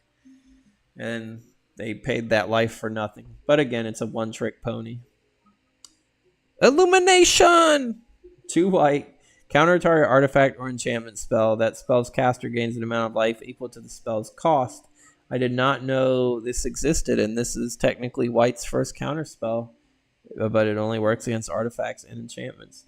A brilliant light can either illuminate or blind. How will you know which until you open your eyes? Awesome reprinted artwork of Incinerate. This soldier got caught in the fire and is being incinerated. Never taunt an Ember Mage. What are you going to do about it? Akeen, the Season of Skari. Incinerate deals 3 damage to any creature or player. A creature damaged in this way cannot regenerate this turn. Infernal Contract for 3 black. Pay half your life total, rounded up, just to draw 4 cards. But I signed nothing. Terrana, the Sequata Mage. So it looks like he, you can see how young and ambitious he is here. And then after the contract expired, he became old and feeble. So he must have traded his youth. Iron Tusk Elephant, 5 mana, 3/3 trample. Hey Lunda, here's an elephant. The fury in the lion's eye, the patient in the hippo's yawn, the pride within the griffin's cry, are one within the iron tusk's stride. Iron Tusk, the Femriff song. I just noticed I don't think Magic has any giraffes. Here's a tropical island. Here's an island with the ocean around it. Island from the distance. And an island with the sun setting or rising. I can't tell, but it's pretty pretty. Ivory Charm, choose one. All creatures get -2 power until end of turn, or prevent up to 1 damage to any creature or player, or tap a creature. Jabari's Influence, for 5 mana, play only after combat. Gain control of target non-artifact, non-black creature that attacked you this turn, and put a -1 power counter on it. Common soldiers can't understand what a Sidar knows. The enemy can be a resource. I did not know this card existed. It's pretty cool. The opposing creature begs that you spare it, and then you gain control of it, albeit weaker. Jolral's Centaur, 3 mana 2/2 flanking, and it also cannot be targeted with spells or abilities. What need have I for cavalry when I have a horse and a rider, both in one? Jolt, for 3 mana, you can tap or untap an artifact, creature, or land, and then you draw a card at the beginning of the next turn. There's nothing like a sudden shock to clarify one's thoughts. Jungle Patrol, 4 mana, 3/2, pay 2, tap it, put a wood token onto the battlefield, treat it as a 0/1 wall. You can sacrifice a wood token to add 1 red to your pool. Play this as a mana source. So this card's pretty cool. You're making campfires, so to speak, and the campfires can block, or you could sacrifice as many wood tokens as you want to add that much red to your mana pool. Pretty unique card. I never owned it, though, sadly. Jungle Troll, 2/1. It can regenerate for either red or green. You eat plants, I eat plants. You eat beasts, I eat you. Drolberg the Troll King. Jungle Worm, 5 mana, 5/5. For each creature assigned to block it beyond the first, Jungle Worm gets -1/-1 until end of turn. So it's the opposite of Rampage. So if the opponent blocks with 5 creatures, Jungle Worm gets -4/-4. Fortunately, that's not so good. I do like the artwork on Jungle Worm, but Crypt Cobra is still going to get the best card, or my favorite card from the set. Bro does a Baobab and about as smart. Let's see, the worm does take up a lot of room. Karvik's Hex, 4 mana. Karvik's Hex deals 1 damage to each non-black creature and then an additional damage to each green creature. If the curse does not strike you dead, question your soul. Unfortunately, it's only going to do a max of 2 damage. If the creature's green, I mean, all it's really going to hurt is like elves and saprolings. But other than that, a lot of green creatures will survive this, so the card's not good, in my opinion. Karvik's Purge, a red, a black, and X. Destroy target creature with casting cost equal to X. If that creature is put into the graveyard this way, Karvik's Purge deals to the creature's controller an amount of damage equal to the creature's power. So you destroy the creature and then it takes damage at once. Richard Kane Ferguson, here's Karvik, and he killed this spirit, and the spirit's gonna hurt the owner of it. Here's Karvik's Torch for 1 red and X. You can play it as an instant. If you do, it costs an additional 2 mana to cast, and you get to deal X damage to a creature or a player, which is really good. The pulsing heat of the midday sun burns in the lion's eye. Stone inscription, source unknown. Karoo Meerkats, Hakuna Matata, 2 mana, 2/1, protection from blue. Be like the meerkat, my daughters, ever vigilant, true to your own, and wary of strangers. From Nabil Alamant, the Sequata merchant. And yes, there are warthogs in Magic too. Kukamasa Pirates, 4 mana, 2/2. If they attack and are not blocked, you may choose to have them deal no combat damage this turn. If you do, you get to gain control of an artifact that player controls. Pirates gambled with a djinn and lost a thing more dear than gold. Love song of night and day. The fact that you still get to keep the artifact even if these pirates leave play is pretty good. Kukamasa Serpent, 4 mana, 4/3 flying, has Island Home, which got the keyword if the defending player does not have an island, they can attack, and if you don't have any islands, you have to sacrifice the creature. You can pay a blue to sacrifice an island. Target land an opponent controls is an island until end of turn. So this card itself was able to make sure it could attack on its own at the cost of an island.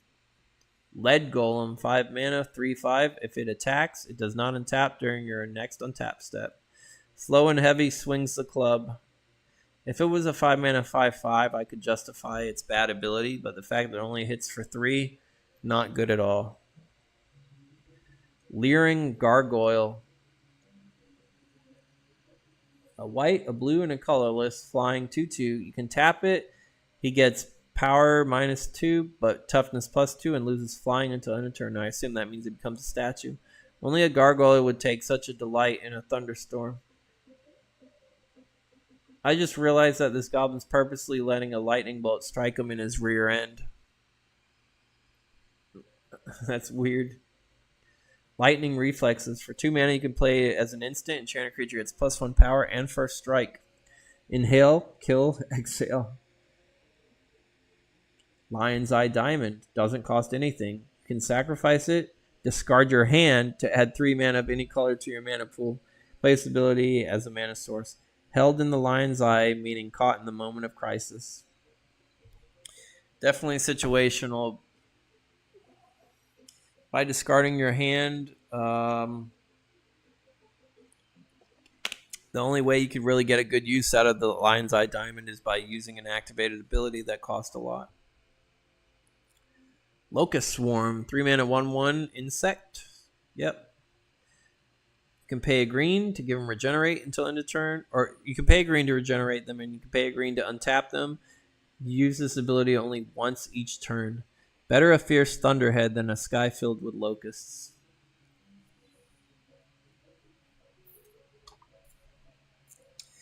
They are weak, but they prove to be a nuisance by being able to regenerate, and you can attack with them. They have flying, and then you could pay a green to untap them and make sure they could block and regenerate.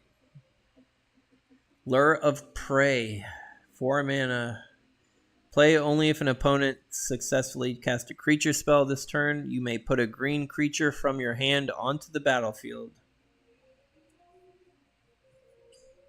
And you don't have to pay its casting cost either.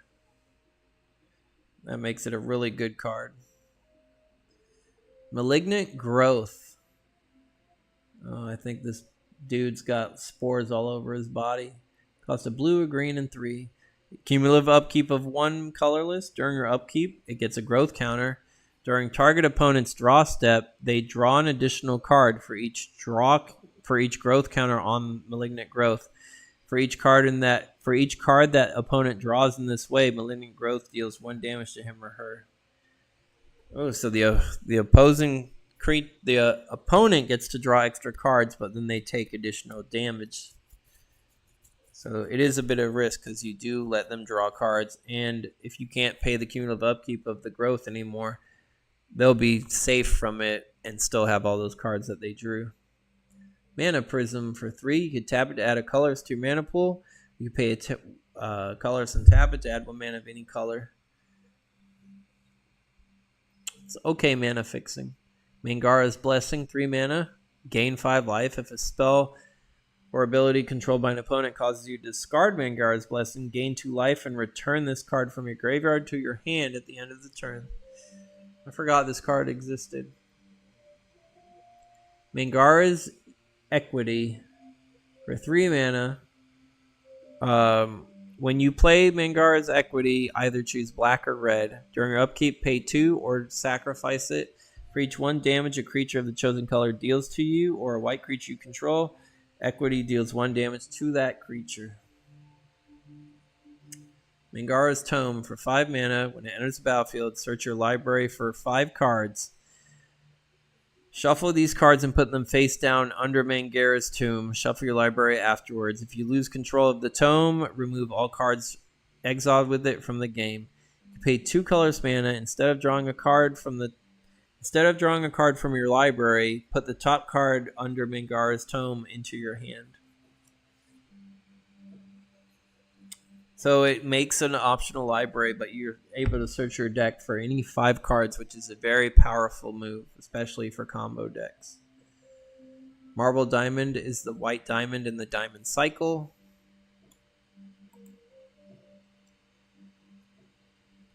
Marrow, 4 mana. Is he an elemental? Yep. His power and toughness is equal to the number of cards in your hand. No two see the same Marrow. So this means his power and toughness is going to change like every time, depending on the number of cards in your hand. Excuse me. Under normal circumstances, players do have to discard down to 7 cards at the end of their turn. So the most Marrow can be on the opposing turn. Under normal circumstances, like I said, there are ways around that. He'll be a 7/7. The name Marrow is actually derived from one of Magic's most famous developers. His name is Mark Rosewater. He had a lot to do with the creation of sets and cards in the game. He does a lot of media content of telling of Magic's history with other content creators and stuff. So to honor him, they named a creature after him. So they used the first 2 letters of his first and last name, M-A from Mark and R-O from Rosewater. And they made a creature of him called Marrow. Metal, for 2 mana, target spell which targets a single creature, targets another creature of your choice instead. The new target must be legal. So this mage here saved his dragon or drake or lizard from this spell bolt, and it's going towards somewhere else. Shadowmere was surprised as he was relieved when the blow turned aside. Malesse Spirit, 5 mana, 3/3 flying, protect from black. Like a laughing knife, immaculate and sharp is the Malesse.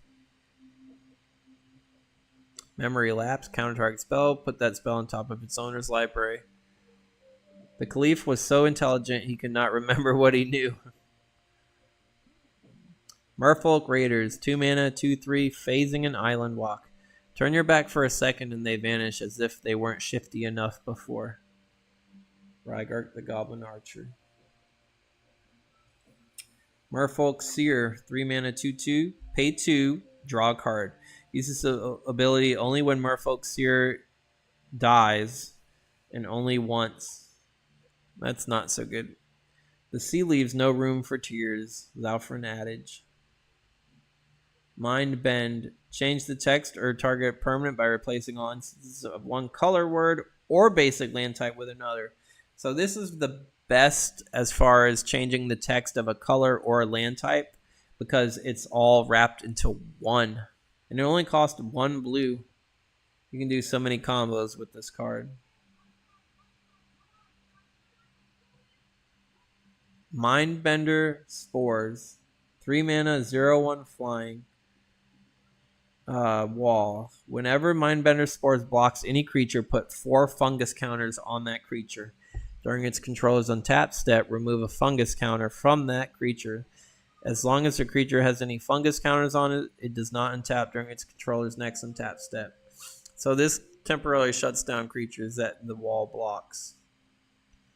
But the wall's only mainly going to get 1 use out of it since it only has 1 toughness.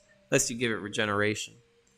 Mind Harness, for 1 blue, play only on a green or red creature. You cumulative upkeep of 1.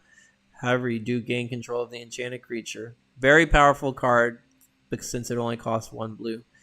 You do have to be mindful of the cumulative upkeep, though. Eventually, you're going to lose it. Centuries ago, Mangara won the loyalty of the Curion not by ruling their minds, but by supporting their independence.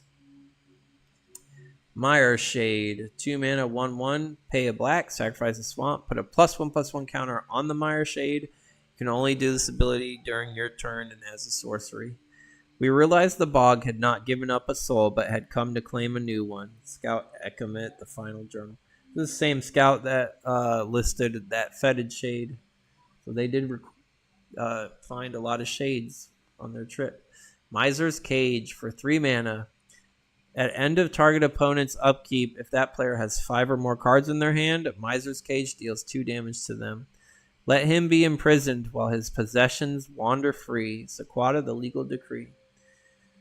This card just So these, I assume, were people of high nobility, and they had a lot of treasures, and they're being forced to watch all their stuff being sold off or given away. It's got to be painful for them. That'd be like watching my magic collection going out to other people. Mist Dragon, 6 mana 4/4. For free, it can gain flying. For free, it can lose flying. And for 5, it could phase out. Across the plains, farmers who braved the mists began to vanish. Most blamed the goblins, but none guessed the truth.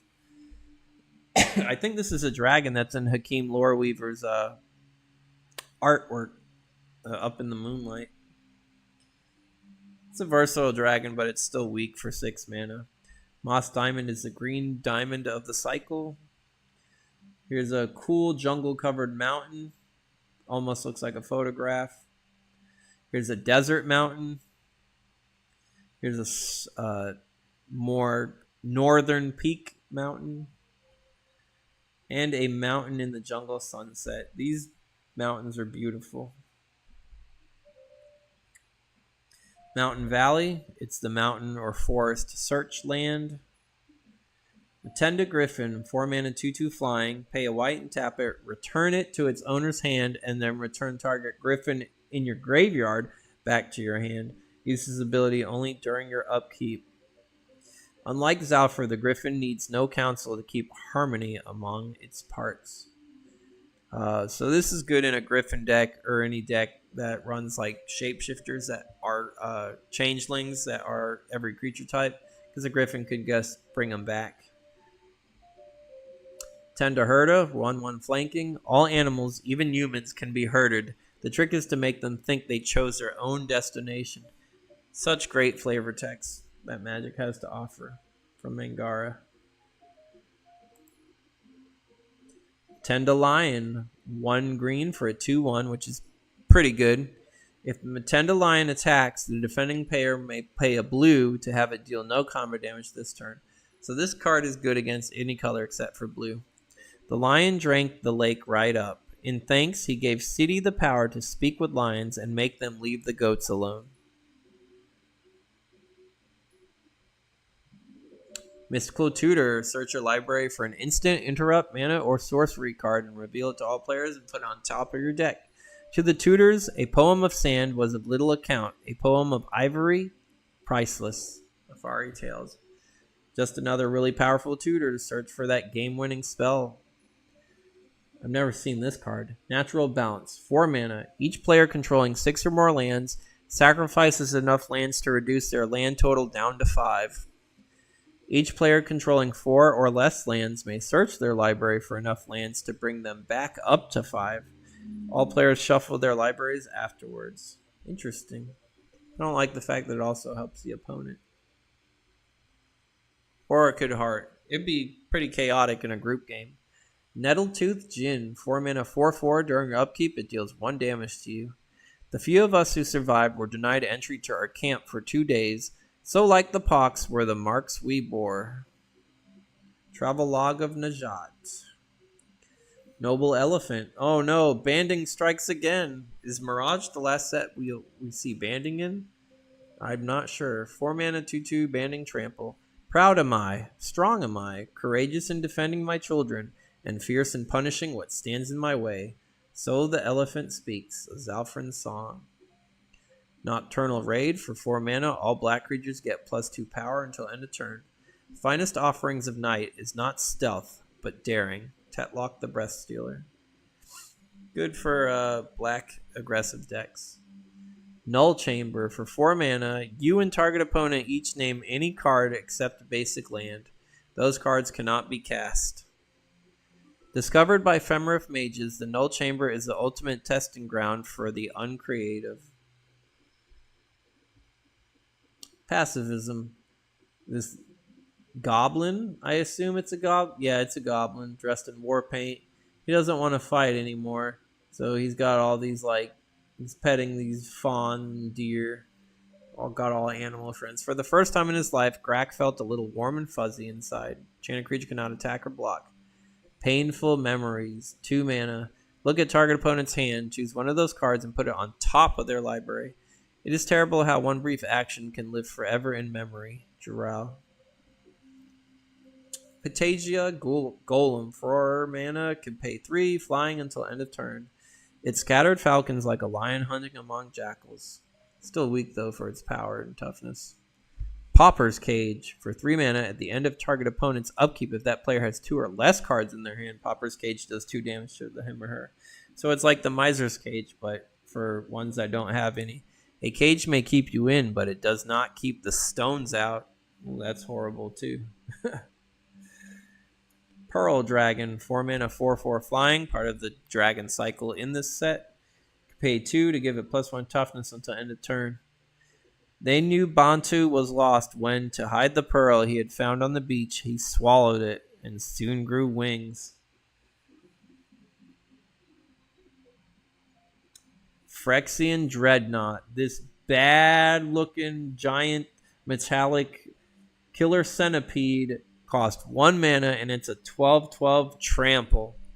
However, when Phyrexian Dreadnought enters the battlefield, you must sacrifice any number of creatures with total power of 12 or more. If you can't, you have to sacrifice the Dreadnought itself. There are ways around this. There is a card called Stifle for 1 blue mana. Counter target triggered ability on a card. So the comes into play as a triggered ability. So for just 2 mana, you can put out a 12/12 trample with no drawback. It counters the sacrifice effect.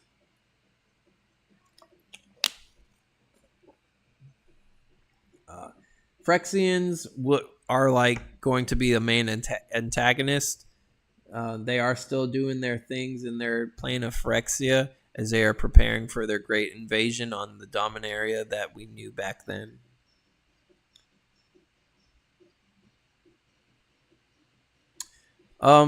I also own 4 of these Phyrexian Dreadnoughts, and I just seen that on average this card goes for $140 a piece. It's good to know. Phyrexian Purge, for 4 mana, pay 3 life per target, destroy any number of target creatures. Only those who have nothing to fear. So as long as you have a lot of life to pay, you can destroy any number of creatures. Phyrexian Tribute, for 3 mana. Sacrifice 2 creatures to destroy an artifact. In your final breath, you still have something to offer Phyrexia. Phyrexian Vault, for 3 mana. Pay 2, sacrifice a creature to draw a card. The secrets of Phyrexia are expensive. You will pay in brass and bone and steel and sinew. Even Karvik knew not to deal with them. He stuck with his spirits and jinns and efreets. Here's plains, African plains. We got a bunch of wildlife. Got some water buffalo drinking on the lakes here. Beautiful artwork. Here's a more up close of the water buffalo. We got a lark or some sort of bird here. Here's some zebra on a mid-afternoon with the sun glaring through the monsoon clouds. And the other side of it with the same lark or stork on top of this rock.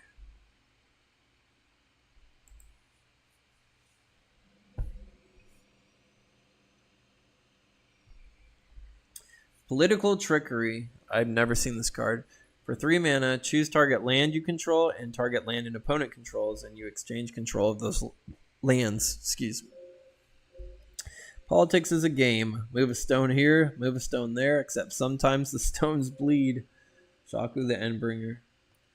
Polymorph. For 4 mana, destroy target creature. That creature's controller reveals cards from the top of their deck until they reveal a creature card, and they put it onto the battlefield in place of the destroyed creature.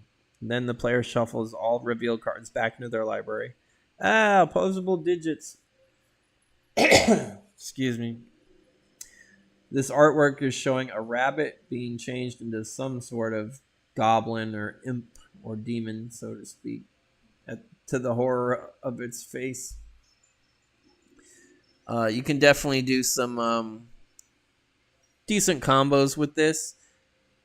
You can have just like a bunch of little mana making creatures out and then cast Polymorph, destroying your own creature, and have some sort of large Eldrazi or dragon giant in your library, and you'll eventually reveal it, and then it enters the battlefield in place of one of your little mana dorks. And it could also be used on your opponent's creature if they are using something strong against you. Cast Polymorph in hopes that they reveal a weaker creature in its place. Power Sink got reprinted. Counter target spell unless its controller pays X. If that player cannot pay, he or she must pay as much mana as they can and tap all lands they control, draining their mana pool. Preferred selection for 4 mana. At the beginning of your draw step, look at the top 2 cards of your library and choose one. Put that card on the bottom of your library or sacrifice preferred selection and pay 4 to draw the selected card. It is very expensive for what it does. Not worth it. Prismatic Boon for a white and a blue and X. X target creatures gain protection from a color of your choice until end of turn. How ironic that the greatest forge of civilization is battle. Mangara. It's a good way to win the game. As long as your opponent's only playing one color, then your creatures can't be blocked. Prismatic Circle for 3 mana, cumulative up to 1. When you play it, choose a color, pay 1, prevent all damage a source would deal. So it's a custom circle of protection, but it only lasts for as long as you can pay the upkeep. Prismatic Lace. Target permanent becomes the colors of your choice permanently. Its abilities and costs remain the same. You're only changing the color of the creature itself. So you can do some combos with that. Psychic Transfer for 5 mana. Compare your life total with target player's life total. If the difference is 5 or less and you have at least 1 life, then exchange life totals with that player. It's weird that it requires a 5 life difference, but I can see why, because it might be overpowered for just 5 mana to just straight up switch life totals. The memory of your existence will fade like the final stars of morning. Purgatory for 4 mana. Whenever a creature card is put into the graveyard from the battlefield, put that card face up under Purgatory instead. During your upkeep, you may pay 4 mana and 2 life to put any card under Purgatory directly onto the battlefield under your control. If Purgatory leaves play, remove all cards under it from the game. It only works for your creatures, though, but if you could afford the 4 mana and the 2 life, if your creatures have entered the battlefield effects, then Purgatory is really good because they'll keep coming back and keep coming back and keep coming back. Mirage of Orberg, 5 mana, Cat Warrior. First strike when she's attacking, you can pay a black and put a +1/+1 counter on her. You can only use this when a black spell is cast and only once for each spell. So she starts off weak, but if left unchecked, she could get stronger and stronger. Still not good, though. Costs too much. Pyrrhic Salamander, 2 mana, 1/1. It has fire breathing until end of turn, but once you use this ability, you must sacrifice it at the end of the turn. When you've been chased by a dragon, you run from every lizard, Sequat is saying. Quirion Elves, 2 mana, 1/1. When they enter the battlefield, choose a color. They can tap for 1 mana of the chosen color, or they can tap for a green. Really good in 2 or 3 color strategies. Radiant Essence for a green and a white. As long as target opponent controls any black permanents, Radiant Essence gets +1/+2. So that would make her a 3/5 for 3. That's pretty good if the opponent's playing black. Her beauty was a beauty of the sun at midday, deadly to those who underestimated her strength. Azawari, Kanechi's Dream. Raging Spirit, 4 mana, 3/3. You can pay 2. Raging Spirit becomes colorless until end of turn. Its burning power is more elusive than the shade of the Unyaro Plains, more perilous than the horn of a rhino. So it can make itself colorless, and it could stop strategies that have protection from red or affect red permanents. Rampant Growth. For 2 mana, you can search your library for a basic land and put it onto the battlefield tap. Then you shuffle your library afterwards. Probably the second best mana ramp card in the game. As far as searching your library early on. I've never heard Growth before. Go in the Ephemerith Herder. Rashida Scalebane. For 5 mana, she is a soldier. Tap her to destroy target attacking or blocking dragon. You gain life equal to that dragon's power. It is not by the blood of dragons that Rashida measures victories, but by the sum of children who no longer wake from nightmares of scales and fire. So she is indeed a dragon slayer. Ravenous Vampire. 5 mana, 3/3 flying. During your upkeep, sacrifice a non-artifact creature and put a +1/+1 counter on Ravenous Vampire. If you do not, you must tap it. Eternal life brings eternal hunger, so if you cannot feed the vampire, it cannot do anything for you. At least it won't damage you and you won't lose any life. Ray of Command. For 4 mana, untap target creature, gain control of it until end of turn. That creature gets haste. At the end of the turn, return that creature to its owner tapped. This is, I believe the card's been reprinted. Razor Pendulum. Never seen this card. This guy's naked too. I don't know. For 4 mana, at the end of each player's turn, if the player has 5 life or less, Razor Pendulum deals 2 damage to them. Yikes. Amazing thing, Gravity. It seems to work every time.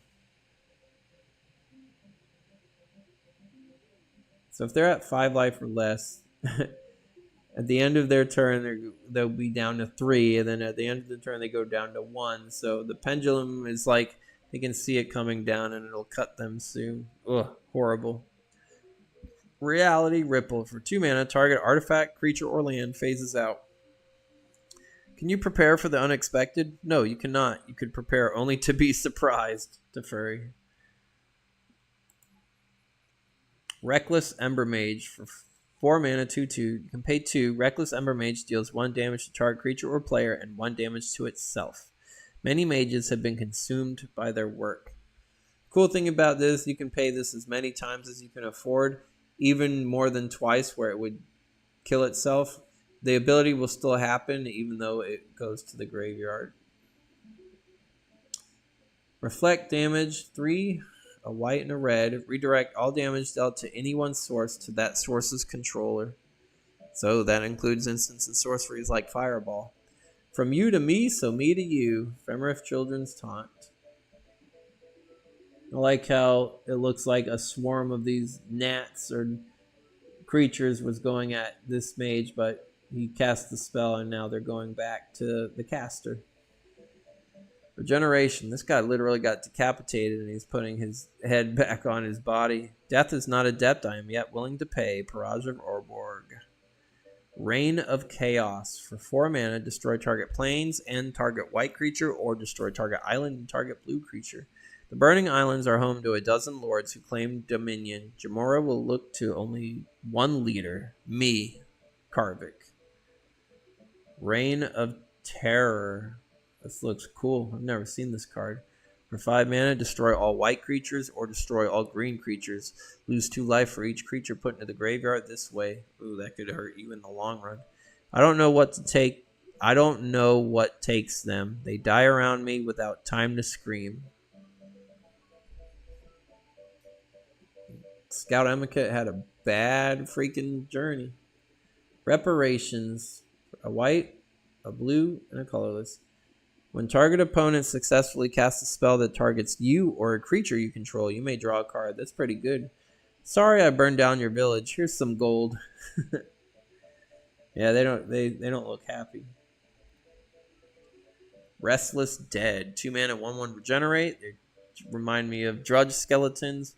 Crypt Cobra's still gonna go over them though. The rich's heirs often thank them after death, but preferably not in person. The Undead Phalanx marching through reminds me of Army of Darkness. But I've liked so many skeletons so far from Magic, so I have to leave room for other cards. Ritual of Steel. For 3 mana, draw a card at the beginning of the next turn. It enters the battlefield, and enchanted creature gets +2 toughness. Our soldiers are blessed with lizard scales as hard and as cold as steel. Not worth it. Rock Basilisk. For 6 mana, 4/5. It has the Basilisk ability. This basilisk got 8 legs. In the eastern reaches of Jamara are arrangements of massive stones. No one knows their origins for certain. He costs too much, in my opinion. You can use the original basilisks that do just the same. They just have less power. Rocky Tar Pit is the Swamp Mountain Searchland. Here we have some vultures. Wondering if they're going to graze on this beast that fell in the tar. Roots of Life enchantment, 3 mana. When it enters the battlefield, you either choose islands or swamp. Whenever the chosen land becomes tapped, gain a life. Really good card against black or blue. Sabertooth Cobra, 3 mana. If Sabertooth Cobra deals damage to a player, they get a poison counter. During that player's next turn, he or she gets an additional poison counter unless they paid 2 colorless mana. I love snakes, and cobras are my favorite snakes, but the Crypt Cobra still gets my favorite. Sabertooth comes in close, though. Sacred Mesa. This is definitely a powerful token-making card. For 3 mana, during your upkeep, you must sacrifice the Pegasus or sacrifice the Mesa. 2 mana, all you have to do is pay 2 mana and you get a Wild Pegasus token. Treat it as a 1/1 with flying. If you have access to 10 mana, you get 5 of these tokens a turn. During your upkeep, you sacrifice 1 token. You still have 4 more, and then in your next turn, you can make more and make more and make more. This card is very powerful. Sandbar Crocodile. I had forgotten about this card. 5 mana, 6/5 phasing. We've run aground sandbars before, but today a sandbar ran aground us. Kipi Kemboy, the Kukamasa Pirate. This crocodile is massive, and he appeared right out of the sand, and I believe it's going to eat this guy. Ooh, this is tough, man. But once again, Crypt Cobra is still going to be number 1. I believe Crypt Cobra is going to win it through the set's entirety. I love alligators and crocodiles and snakes, and that's one of my main reasons why I love Africa. And all these cards deliver in the artwork so well. If Sandbar Crocodile didn't have phasing, 5 mana, 6/5 for blue with no other drawback is pretty good. Phasing holds the crocodile back, though.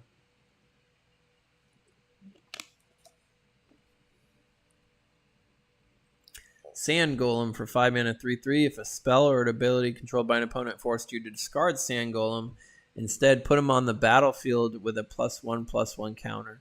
Really good counter against discard strategies.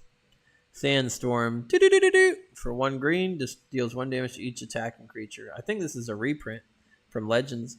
Better to fight the sand for a few hours than to sleep beneath it forever. Sapphire Charm. Choose 1. Target player draws a card at the beginning of the next turn, or target creature an opponent controls phases out, or target creature gets flying until end of turn. Savage Twister. Pay a red, a colorless, and green, or X colorless, excuse me. Savage Twister deals X damage to each creature. This is a good board wiping card. Frozen, we watched the funnel pluck up 3 of the goats. Poop, poop, poop, before he ran for the wadi. Travelogue of Najat. Sawback Manticore. 5 mana, 2/4. You can pay 4 colors to give it flying until end of turn. Pay colors, Sawback Manticore deals 2 damage to an attacking or blocking creature. You can only use this ability once each turn, and only if the Manticore is attacking or blocking. 2 situational, and his mana cost sucks. Sealed Fate.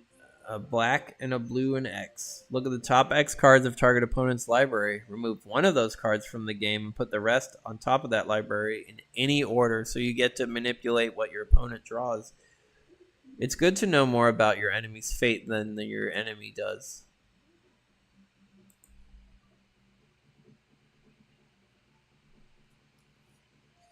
Searing Spear Ascari. 3 mana, 2/2, flanking. You can pay a red and a colorless. Searing Spear Ascari cannot be blocked by only one creature this turn. And the fact that he has flanking, if multiple creatures block and they don't have flanking, each one will get -1/-1. When the other soldiers of Zalfir fall, the Ascaris yet will still stand. Here I can see in Richard Kane Ferguson's work, this guy is on his horse. This horse freaking hit this soldier with his hoof. This guy's got his helmet flying off. He's never eating again. His jaw's destroyed. And he's got a spear here that's on fire. Believe he's going to stab into this guy right here. Sea Scryer for 2 mana, 1/1. Tap it, add a colorless mana to your mana pool. That's awfully good for blue. It doesn't have any drawback. It's colorless, but it's still mana ramping. And you can pay a colorless and tap to add a blue to your mana pool if you need it. Seedling Charm, the green charm. Return target creature enchantment to its owner's hand, or regenerate a green creature, or target creature gains trample until end of turn. Seeds of Innocence for 3. Destroy all artifacts. Each artifact controller gains an amount of life equal to the artifact's casting cost. That could end up being a lot of life. I have hidden from the machinations of Zalfir for centuries. Why should I join your campaign? Serene Heart. For 2 mana, destroy all local enchantments. Is it all enchantments now? Destroy all auras. Okay, that's what I meant. Destroy all auras. If magic is your crutch, cast it aside and learn to walk without it. Sewer Rats. 1/1 for 1 black. Pay a black and a life. They get power +1 until end of turn. You cannot spend more than triple black in this way. So you would end up having to pay 3 black and 3 life to give them +3 power. You lie down with rats and the rats run away. Sequata Insult. I'm going to say that to people at work next time. I guess if you're ahead in life and you need the extra damage, then it's not bad. For rats, anyway. Shadowbane. For 2 mana, prevent all damage to you or a creature you control from any one source. If that source was black, you gain 1 life for each damage prevented. Light creates shadow. Light destroys shadow. Such is the transience of darkness. Shadow Guild Mage does the blue ability to put it back on top of the library, and the red ability to do 1 damage to target creature or player and 1 damage to you. To keep the dead so others may live. Shallow Grave. For 2 mana, good help is hard to dig up. Put the top creature card from your graveyard onto the battlefield as though it were just cast. That creature gains haste. Remove it from the game at the end of the turn. If you want your creature back for 1 more swing, Shallow Grave, 1 way to do it. Shaper Guild Mage has the white and black abilities of the Guild Mages from the cycle. Shape this world in Zalfir's image. Shaku, the Endbringer. For 7 mana, what is she, a vampire? Yep. 7 mana, 5/5 flying. She cannot attack if there is another creature on the battlefield. During her upkeep, you lose 3 life. Tap her to remove target creature from the game and then put a +1/+1 counter on her. Still a powerful card despite her not being able to attack if there's another creature on the battlefield. The fact that she can remove any creature from the game just by tapping her is strong. The upkeep loss of 3 life will catch up to you eventually. But other than that, she's really good. If you're able to get her out early, like put her in the graveyard and revive her with many spells up to this point. Magic has a lot of revival spells now from the graveyard. She would just destroy the game. If your opponent doesn't have any answers against her. Shaku's Minion for a red, a black, and a colorless. You can pay a red and a black and tap it to deal 2 damage to target white creature. My minions serve me in the light. I serve no one. Shaku Endbringer. Shimmer for 4 mana. When you play Shimmer, choose a land type. All lands of the chosen type gain phasing. To buy Unseen Land, pay an Unseen Coin, the Sequata Maxim. So you could shut down all your opponent's land for 1 turn. Or every other turn. Sidar Jabari, 4 mana 2/2 flanking. When Sidar Jabari attacks, tap target creature defending player controls. Prophecy is whatever one makes of it, but destiny cannot be changed. Not so great. There are a lot of other cards that do that cost 1 less more. Sirocco, 2 mana. Target player reveals his or her hand. For each blue instant revealed in this way, he or she pays 4 life or discards the card. Blow Fiery Wind. Strip illusion from the eye. Blow Fiery Wind of Truth. Ephemerate Chant. Skulking Ghost. I forgot about this card. 2 mana, 2/1 flying. If it's a target of any spell or ability, you must sacrifice it. They exist only so long as the living take no notice. Kafimbo, the Shadow Guild Mage. Good early on to keep swinging, but once it's targeted, it goes poof. Sky Diamond is the blue diamond of the cycles. Soar, you may choose to cast it as an instant. If you do, sacrifice it at the end of the turn. Enchanted creature gets +1 toughness and flying. Would you give up your hands to fly? That is what the birds have done. The 1,000 questions. Soul Echo for 2 white and X. Kind of looks like Kratos. When you cast Soul Echo, put X counters on it. At the beginning of your upkeep, if there are no Echo counters on Soul Echo, sacrifice it. Otherwise, target opponent may choose that for each 1 damage dealt to you. Instead, remove 1 Echo counter from Soul Echo. You do not lose the game as a result of having less than 1 life.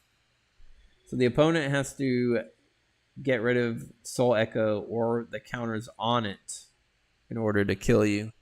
That could prove really good depending on how much mana you're able, or if you're able to cast cards where counters can't be removed or anything like that. A lot of combos. Soul Rend. I've never seen this card. For 2 mana, destroy target creature if it's white. Draw a card at the beginning of the next upkeep. Since I cannot stop death, I choose to stop life. There are a lot of color hosing cards in this set. Soul Shriek. For 1 black, target creature you control gets +X power until end of turn, where X is equal to the number of creature cards in your graveyard. Destroy that creature at the end of the turn. The flesh is a casket for the soul. Shaku Endbringer. Now this card could be really good if you have a deck that's full of creatures. If you ended up dumping a lot of those creatures into the graveyard, cast Soul Shriek on a creature, especially if it has like Trample or Double Strike, and they'll get +X power depending on how many creatures in your graveyard, and that can hit hard. Spatial Binding for a black and a blue. Pay 1 life. Target permanent cannot phase out until the beginning of your next upkeep. So this stops things from phasing at the cost of 1 life for the turn. Time is the 1 shackle you cannot break. Zalfrin Alpharism. Spectral Guardian for 4 mana. As long as Spectral Guardian is untapped, non-creature artifacts cannot be the target of spells or abilities. A treasure to guard other treasures is worth the highest price. Matea, the Civic Guild Mage. Spirit of the Night costs 9 mana. It's a 6/5 with flying, trample, and protection from black. He has first strike when he attacks, and he can attack as soon as he enters the battlefield, so he has haste. Spirit of the Night is the creature that can be alternatively summoned by sacrificing Breath Stealer, Feral Stalker, and I think it's Urborg Panther. We'll see the Panther later on in the set. But this was the big bad monster from the Mirage block, the boogeyman, so to speak, that you can sacrifice 3 of the lesser creatures to search your deck or graveyard and find the Spirit of the Night and casting it.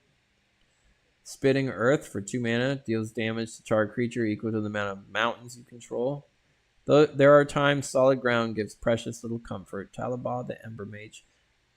Better late game than early game for removal. Stalking Tiger. The artwork is beautiful. It almost looks like a photograph. 4 mana 3/3. It cannot be blocked by more than 1 creature. In the Jamaran jungles, there is often no separating beauty from danger. Stone Rain, reprinted to destroy target land. What rainbow could possibly come of this rain? Stupor for 3 mana. Target opponent discards a card at random, and then they choose and discard a card. There are medicines for all afflictions but idleness. It's a good discard spell. Subterranean Spirit. I love this guy. 5 mana, 3/3, protection from red. You can tap him to deal 1 damage to each creature without flying. Air hot with sulfur. Earth heaves beneath me. Could it be the mountain ate something bad? Dwarven Mining Song. So this is an elemental who lives in the earth, and he is lifting himself up from underneath the ground. And these scouts that were above him are experiencing an earthquake. So this is a funny little card that's in action, so to speak. This was in my first red deck. I do love the artwork. I love the grin on him. I love the story that this card is telling. But I do love Crypt Cobra and all the other aforementioned cards better than him. He definitely makes like top 10, maybe even top 5 as number 5. If I had to do top 5, Crypt Cobra 1, Sandbar Crocodile 2, Giant Mantis 3, Sabertooth Cobra 4, and Subterranean Spirit 5. But we're not even done with the set yet. Sunweb for 4 mana. It's a 5/6 flying wall. It cannot block creatures with power 2 or less, but it's good with blocking larger creatures. There is no sweeter music than the wails of a dying dragon. Poor dragons. Superior Numbers for 2 green. Superior Numbers deals to target creature 1 damage for each creature you control in excess equal of the number target opponent controls. Sequetta Firewalker, 3 mana, 0/1. He cannot be the target of red spells or abilities, so he can't be hit by burn spells that target. Tap him to deal 1 damage to any creature or player. Comfortable even in a furnace? I've never met one who'd accept my wager. Talaba the Ember Mage. Here's a swamp. We have some little critters hiding underneath these tree trunks. Here's one more, less water over the mist at the full moon night in the jungles. We got more eyes here. We're back to like, this looks more Congo River. And then more, this one's more out in the open. The tall grass. I assume this is where crocodiles would be in hiding. Tainted Spectre, 4 mana, 2/2 flying. Pay 3, tap it, target player chooses and discards a card from their hand, and then choose either to discard that card or put it on top of their library instead. If the card is discarded, Tainted Spectre deals 1 damage to each creature and player. You can only use this ability as a sorcery.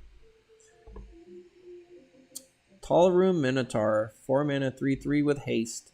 Don't insult a Tallroom unless your mount is swift. One of the better Minotaurs in the game. Kaniwa, 5 mana, 7/7, phasing trample. Even though he's a sea serpent, he doesn't have the island home ability at all. He's not limited by that. At the beginning of your upkeep, all lands you control phase out. So he phases out and all the lands you control phase out. So using him means that you don't get to tap any of your lands for your next turn. You can't cast any spells. And he phases out too. Kaniwa rolls in its sleep, and the land is awash with the waves. Poetics of Hannon. But it's still good. 5 mana for 7/7. Hitting every other turn is pretty good for blue. Tika's Dragon. 9 mana artifact dragon. He has flying, trample, and rampage 4. The 9 mana I can't justify. Something that has flying and rampage isn't really going to do much.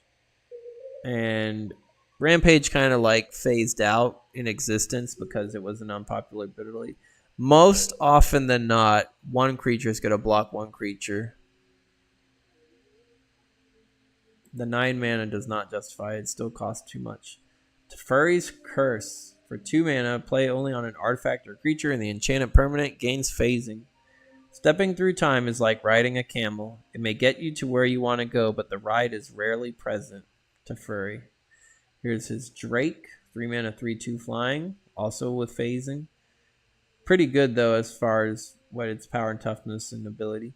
We threw dried fruit at the drakes that rode the air, streaming along the Weatherlight's side as we sailed amidst the clouds. Sisay, captain of the Weatherlight. So Sisay would be part of a crew of the Weatherlight, which would play a very crucial role in Magic's storyline as the sets to come. Here's Teferi's Imp, 3 mana for a 1/1 flying. When it phases out, discard a card. When it phases in, draw a card. Made you look. Teferi's Island, it has phasing. It comes in play tapped, but it taps for double blue. So the first turn, it enters the battlefield tapped. You can't use it. On the second turn, it untaps, but then it phases out, so you can't use it for 2 turns. Then it comes back on the third turn. You can finally tap it for 2 blue. So, yeah, it sets you ahead, but two turns behind. So it won't really, I don't think it's crucial. The best time to play it, I think, is between turn 4 and 5. It might get you that additional mana that you need to cast a bigger spell that you normally wouldn't have the mana.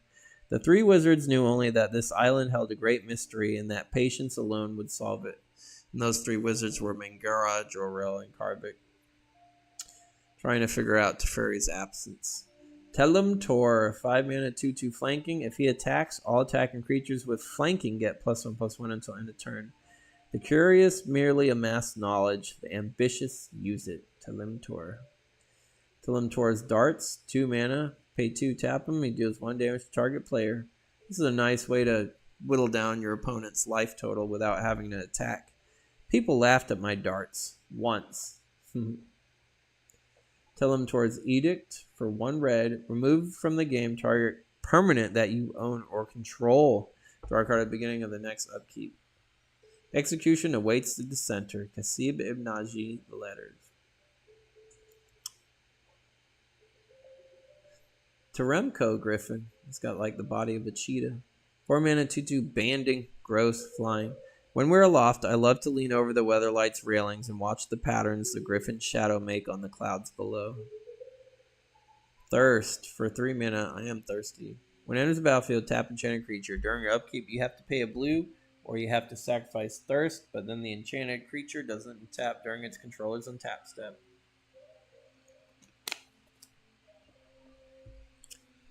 Tidal Wave. For 3 mana, put a wave token onto the battlefield. Treat this token as a 5/5 blue creature that counts as a wall. However, you have to sacrifice the token at the end of any turn. When mountains ride the sea, waves live upon the fields. That sucks that it's a wall. A tidal wave is in motion, so it should be like an attacking creature. Although for 3 mana for a 5/5 with haste that you have to sacrifice at the end of the turn, especially for blue, is overpowered, so I can see why. Tombstone Stairwell. Oh, there's a lot going on in this card. For 4 mana, it has a cumulative upkeep of 2. During each upkeep, each player puts a Tombstone token onto the battlefield for each creature in their graveyard. Treat these tokens as 2/2 black creatures that can attack as soon as they enter the battlefield. At the end of any turn, if Tombstone Stairwell leaves play, sacrifice all tokens. It works for... You would have to build your deck around this to get the most out of it. But everybody's going to be putting a bunch of 2/2 zombie tokens onto the battlefield. Torrent of Lava. X and double red. Deals X damage to each creature without flying. Each creature gains tap. Prevent 1 damage to this creature from Torrent of Lava. The Mountain's voice shouts us all down. That's weird. It's a weird card. I've never seen it before. Tranquil Domain. 2 mana. Destroy all non-aura enchantments. An ancient court mage unified the houses into guilds to serve Zalfir above their own interests. Even during the Civil War, the guilds stood together, a testament to the wisdom of Teferi. Tropical Storm. X and a green. Deals X damage to each creature with flying and 1 damage to each blue creature. After the storm, I found a sea turtle dying on the sands, a blade of grass driven through its shell. Travelogue of Najat. Uktabi Fairy. 2 mana, 1/1 flying. You pay 4 and sacrifice it to destroy an artifact. Victim of the two-toed fairy. Sequoia expression meaning broken. Uktabi Wildcats. 5 mana. They have power and toughness equal to the number of forests you control. You can pay a green and sacrifice a forest to regenerate them. Unerring Sling. For 3 mana, pay 3, tap it, tap an untapped creature you control. The sling deals an amount of damage equal to that creature's power to target attacking or blocking creature with flying. Unfilled Desires. For 3, it's enchantment. Pay a colorless and pay a life. Draw a card, then discard a card. Like day from night, I'll live with my life apart from you, just glimpsing you across the sky, because you cannot change, my dear, and nor can I. Love Song of Night and Day. Unseen Walker. 2 mana, Dryad, Forest Walk. For pay 3, target creature gains Forest Walk until end of turn. Pass through the jungle. Silence, courtesy, ferocity as the occasion demands. Kamu the proper passage. Unyoro Beasting. For 4 mana, deal 2 damage to target creature or player. Much can be learned from the bees about dying for a cause.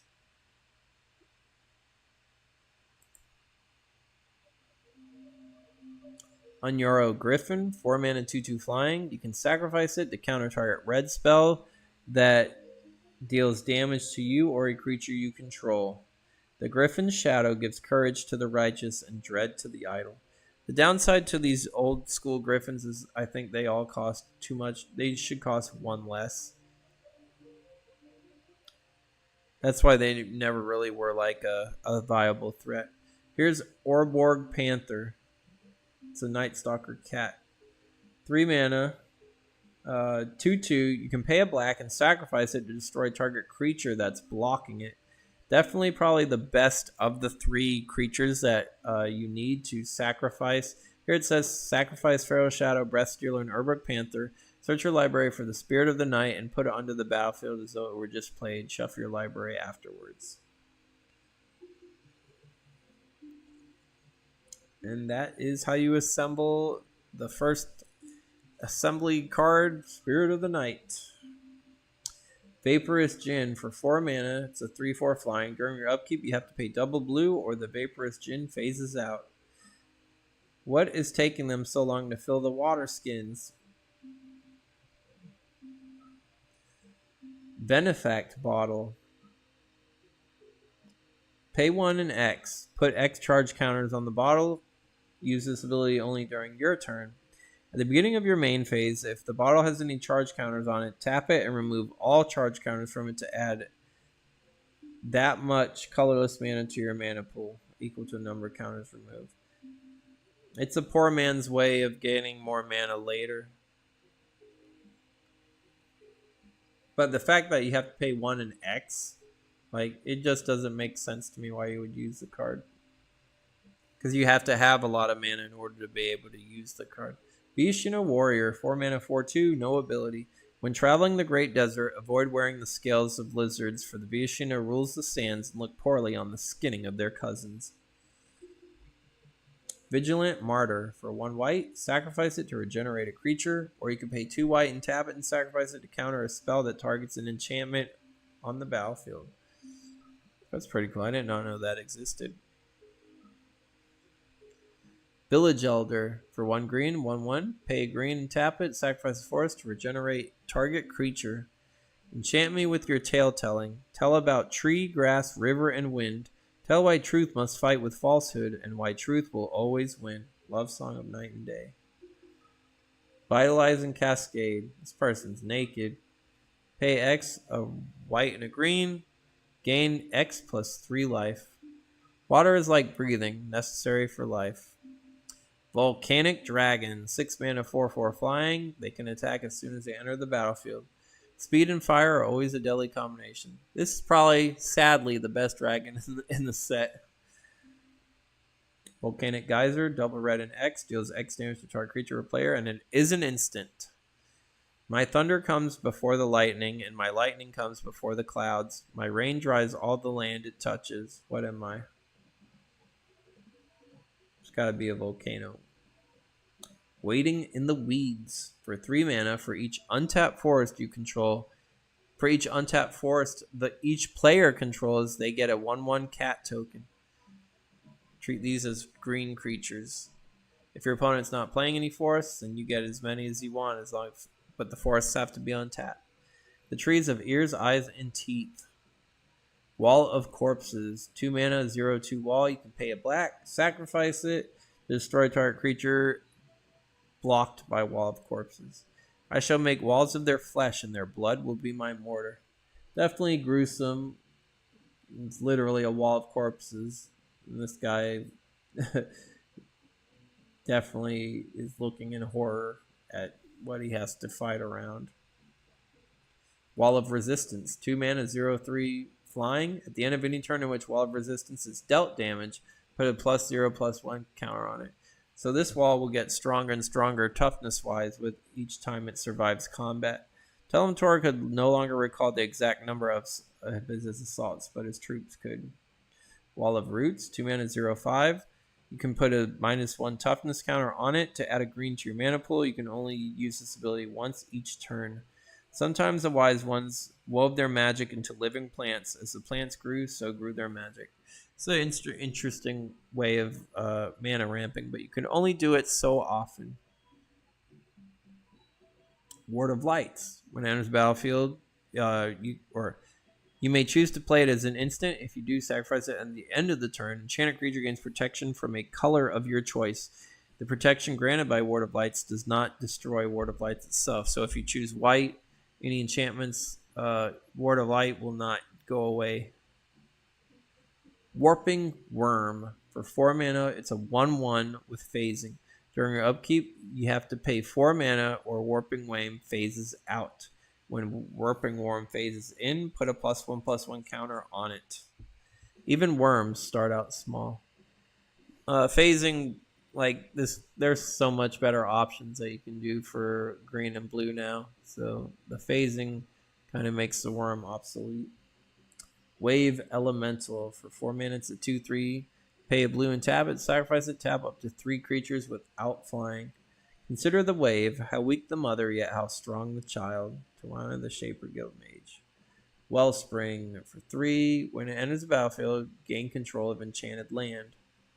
At the end of your turn, lose control of enchanted land. At the beginning of each of your turns, gain control of enchanted land. So each person gets the land that becomes enchanted, and it keeps going back and forth as long as Wellspring is on that card. Wild Elephant, 4 mana, 3/3 trample. Not bad. I will tell my father stories, how the elephants trampled the leopard cub, and its father, though he knew, killed 9 goats instead. Wildfire Emissary, 4 mana, 2/4, protection from white, and it has a slower fire-breathing ability. The Efreet is a striding storm with a voice that crackles like fire. Qutib, the Vizier of Amakat. And we are on the last page. I believe we have 9 cards left. Wind Reaper Falcon, 3 mana, 1/1 flying, protection from blue. Watching the Wind Reaper.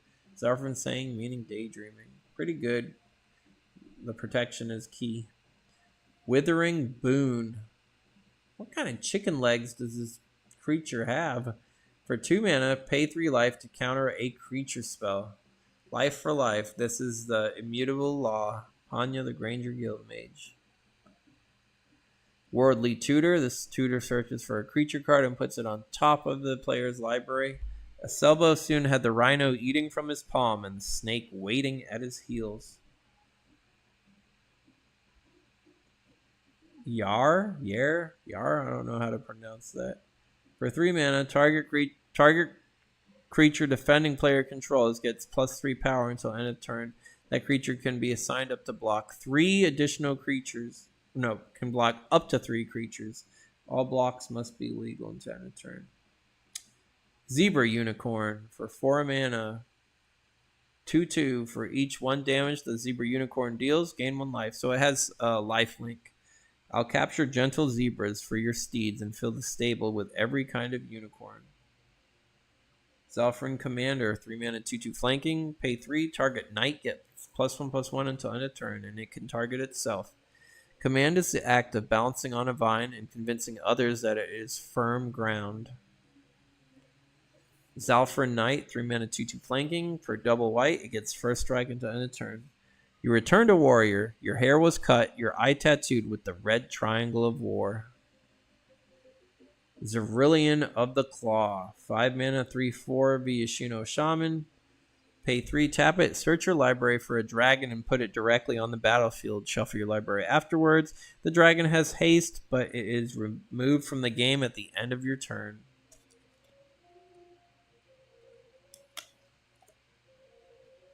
So you would want to put this in a dragon deck and have a bunch of one-hit wonder dragons fly through. Having them come out each turn, a lot of the dragons, especially in later Magic's later days, are more powerful than the ones that exist in Mirage. Zombie Mob, 4 mana. When it enters the battlefield, it comes into play with 1/1/1 counter for each creature in your graveyard. Then you must remove all of those creature cards from the game. Oof. If you have no way of reanimating creatures from your graveyard, then by all means run Zombie Mob, but that is kind of risky for black. The artwork's pretty cool. I can just imagine all these zombies coming up from the swamp muck. Zuberi, the Golden Feather. 5 mana, 3/3. This is, I think, the only Griffin Lord in Magic. All other Griffins get +1/+1. If the Griffins tell of their gods, perhaps they speak of feathers bright as the sun. If you are going to run a Griffin deck, then you definitely need Zuberi to make your Griffins more dangerous on the battlefield. Well, this concludes the Mirage block review. Crit Cobra wins the card. Let me see if I can scroll to it somehow, some way.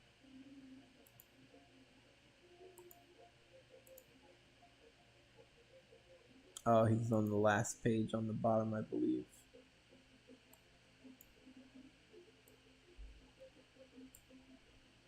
Come on, Crypt Cobra. Crash of Rhinos. There we go. So Crypt Cobra is going to get my favorite card of Mirage. Once again, I know I said it at least twice this stream, but Mirage is probably definitely in my top 3 of Magic sets. It made me love the game. It was a good way of the development team showing that they were willing to expand the idea of Magic and like legends and mythology from other countries. We would see a lot more of this in Magic's future. There's one where it's based off of Celtic lore. There's one that's based off of Japanese. There's one that's based off of Egyptian mythology, Greek mythology, Roman mythology. We will essentially travel around the world with the sets that are to come. But Africa, like I said, I love Africa as a country. I love the wildlife that it contains. So Mirage holds a special place in my heart, and I did start playing Magic a year after Mirage came out, so Mirage was readily available to me, and a lot of my friends gave me the cards that I started the game with from the Mirage block. The next set is Visions, which is a continuation of the Mirage storyline, and we will get into that next week. So, did you play Magic when Mirage came out? What cards were your favorite, or you had any strategies with? Let me know in the comments below, and thank you for watching. Until next time, I will see you guys later. Have a great weekend, and keep the magic alive. Take care.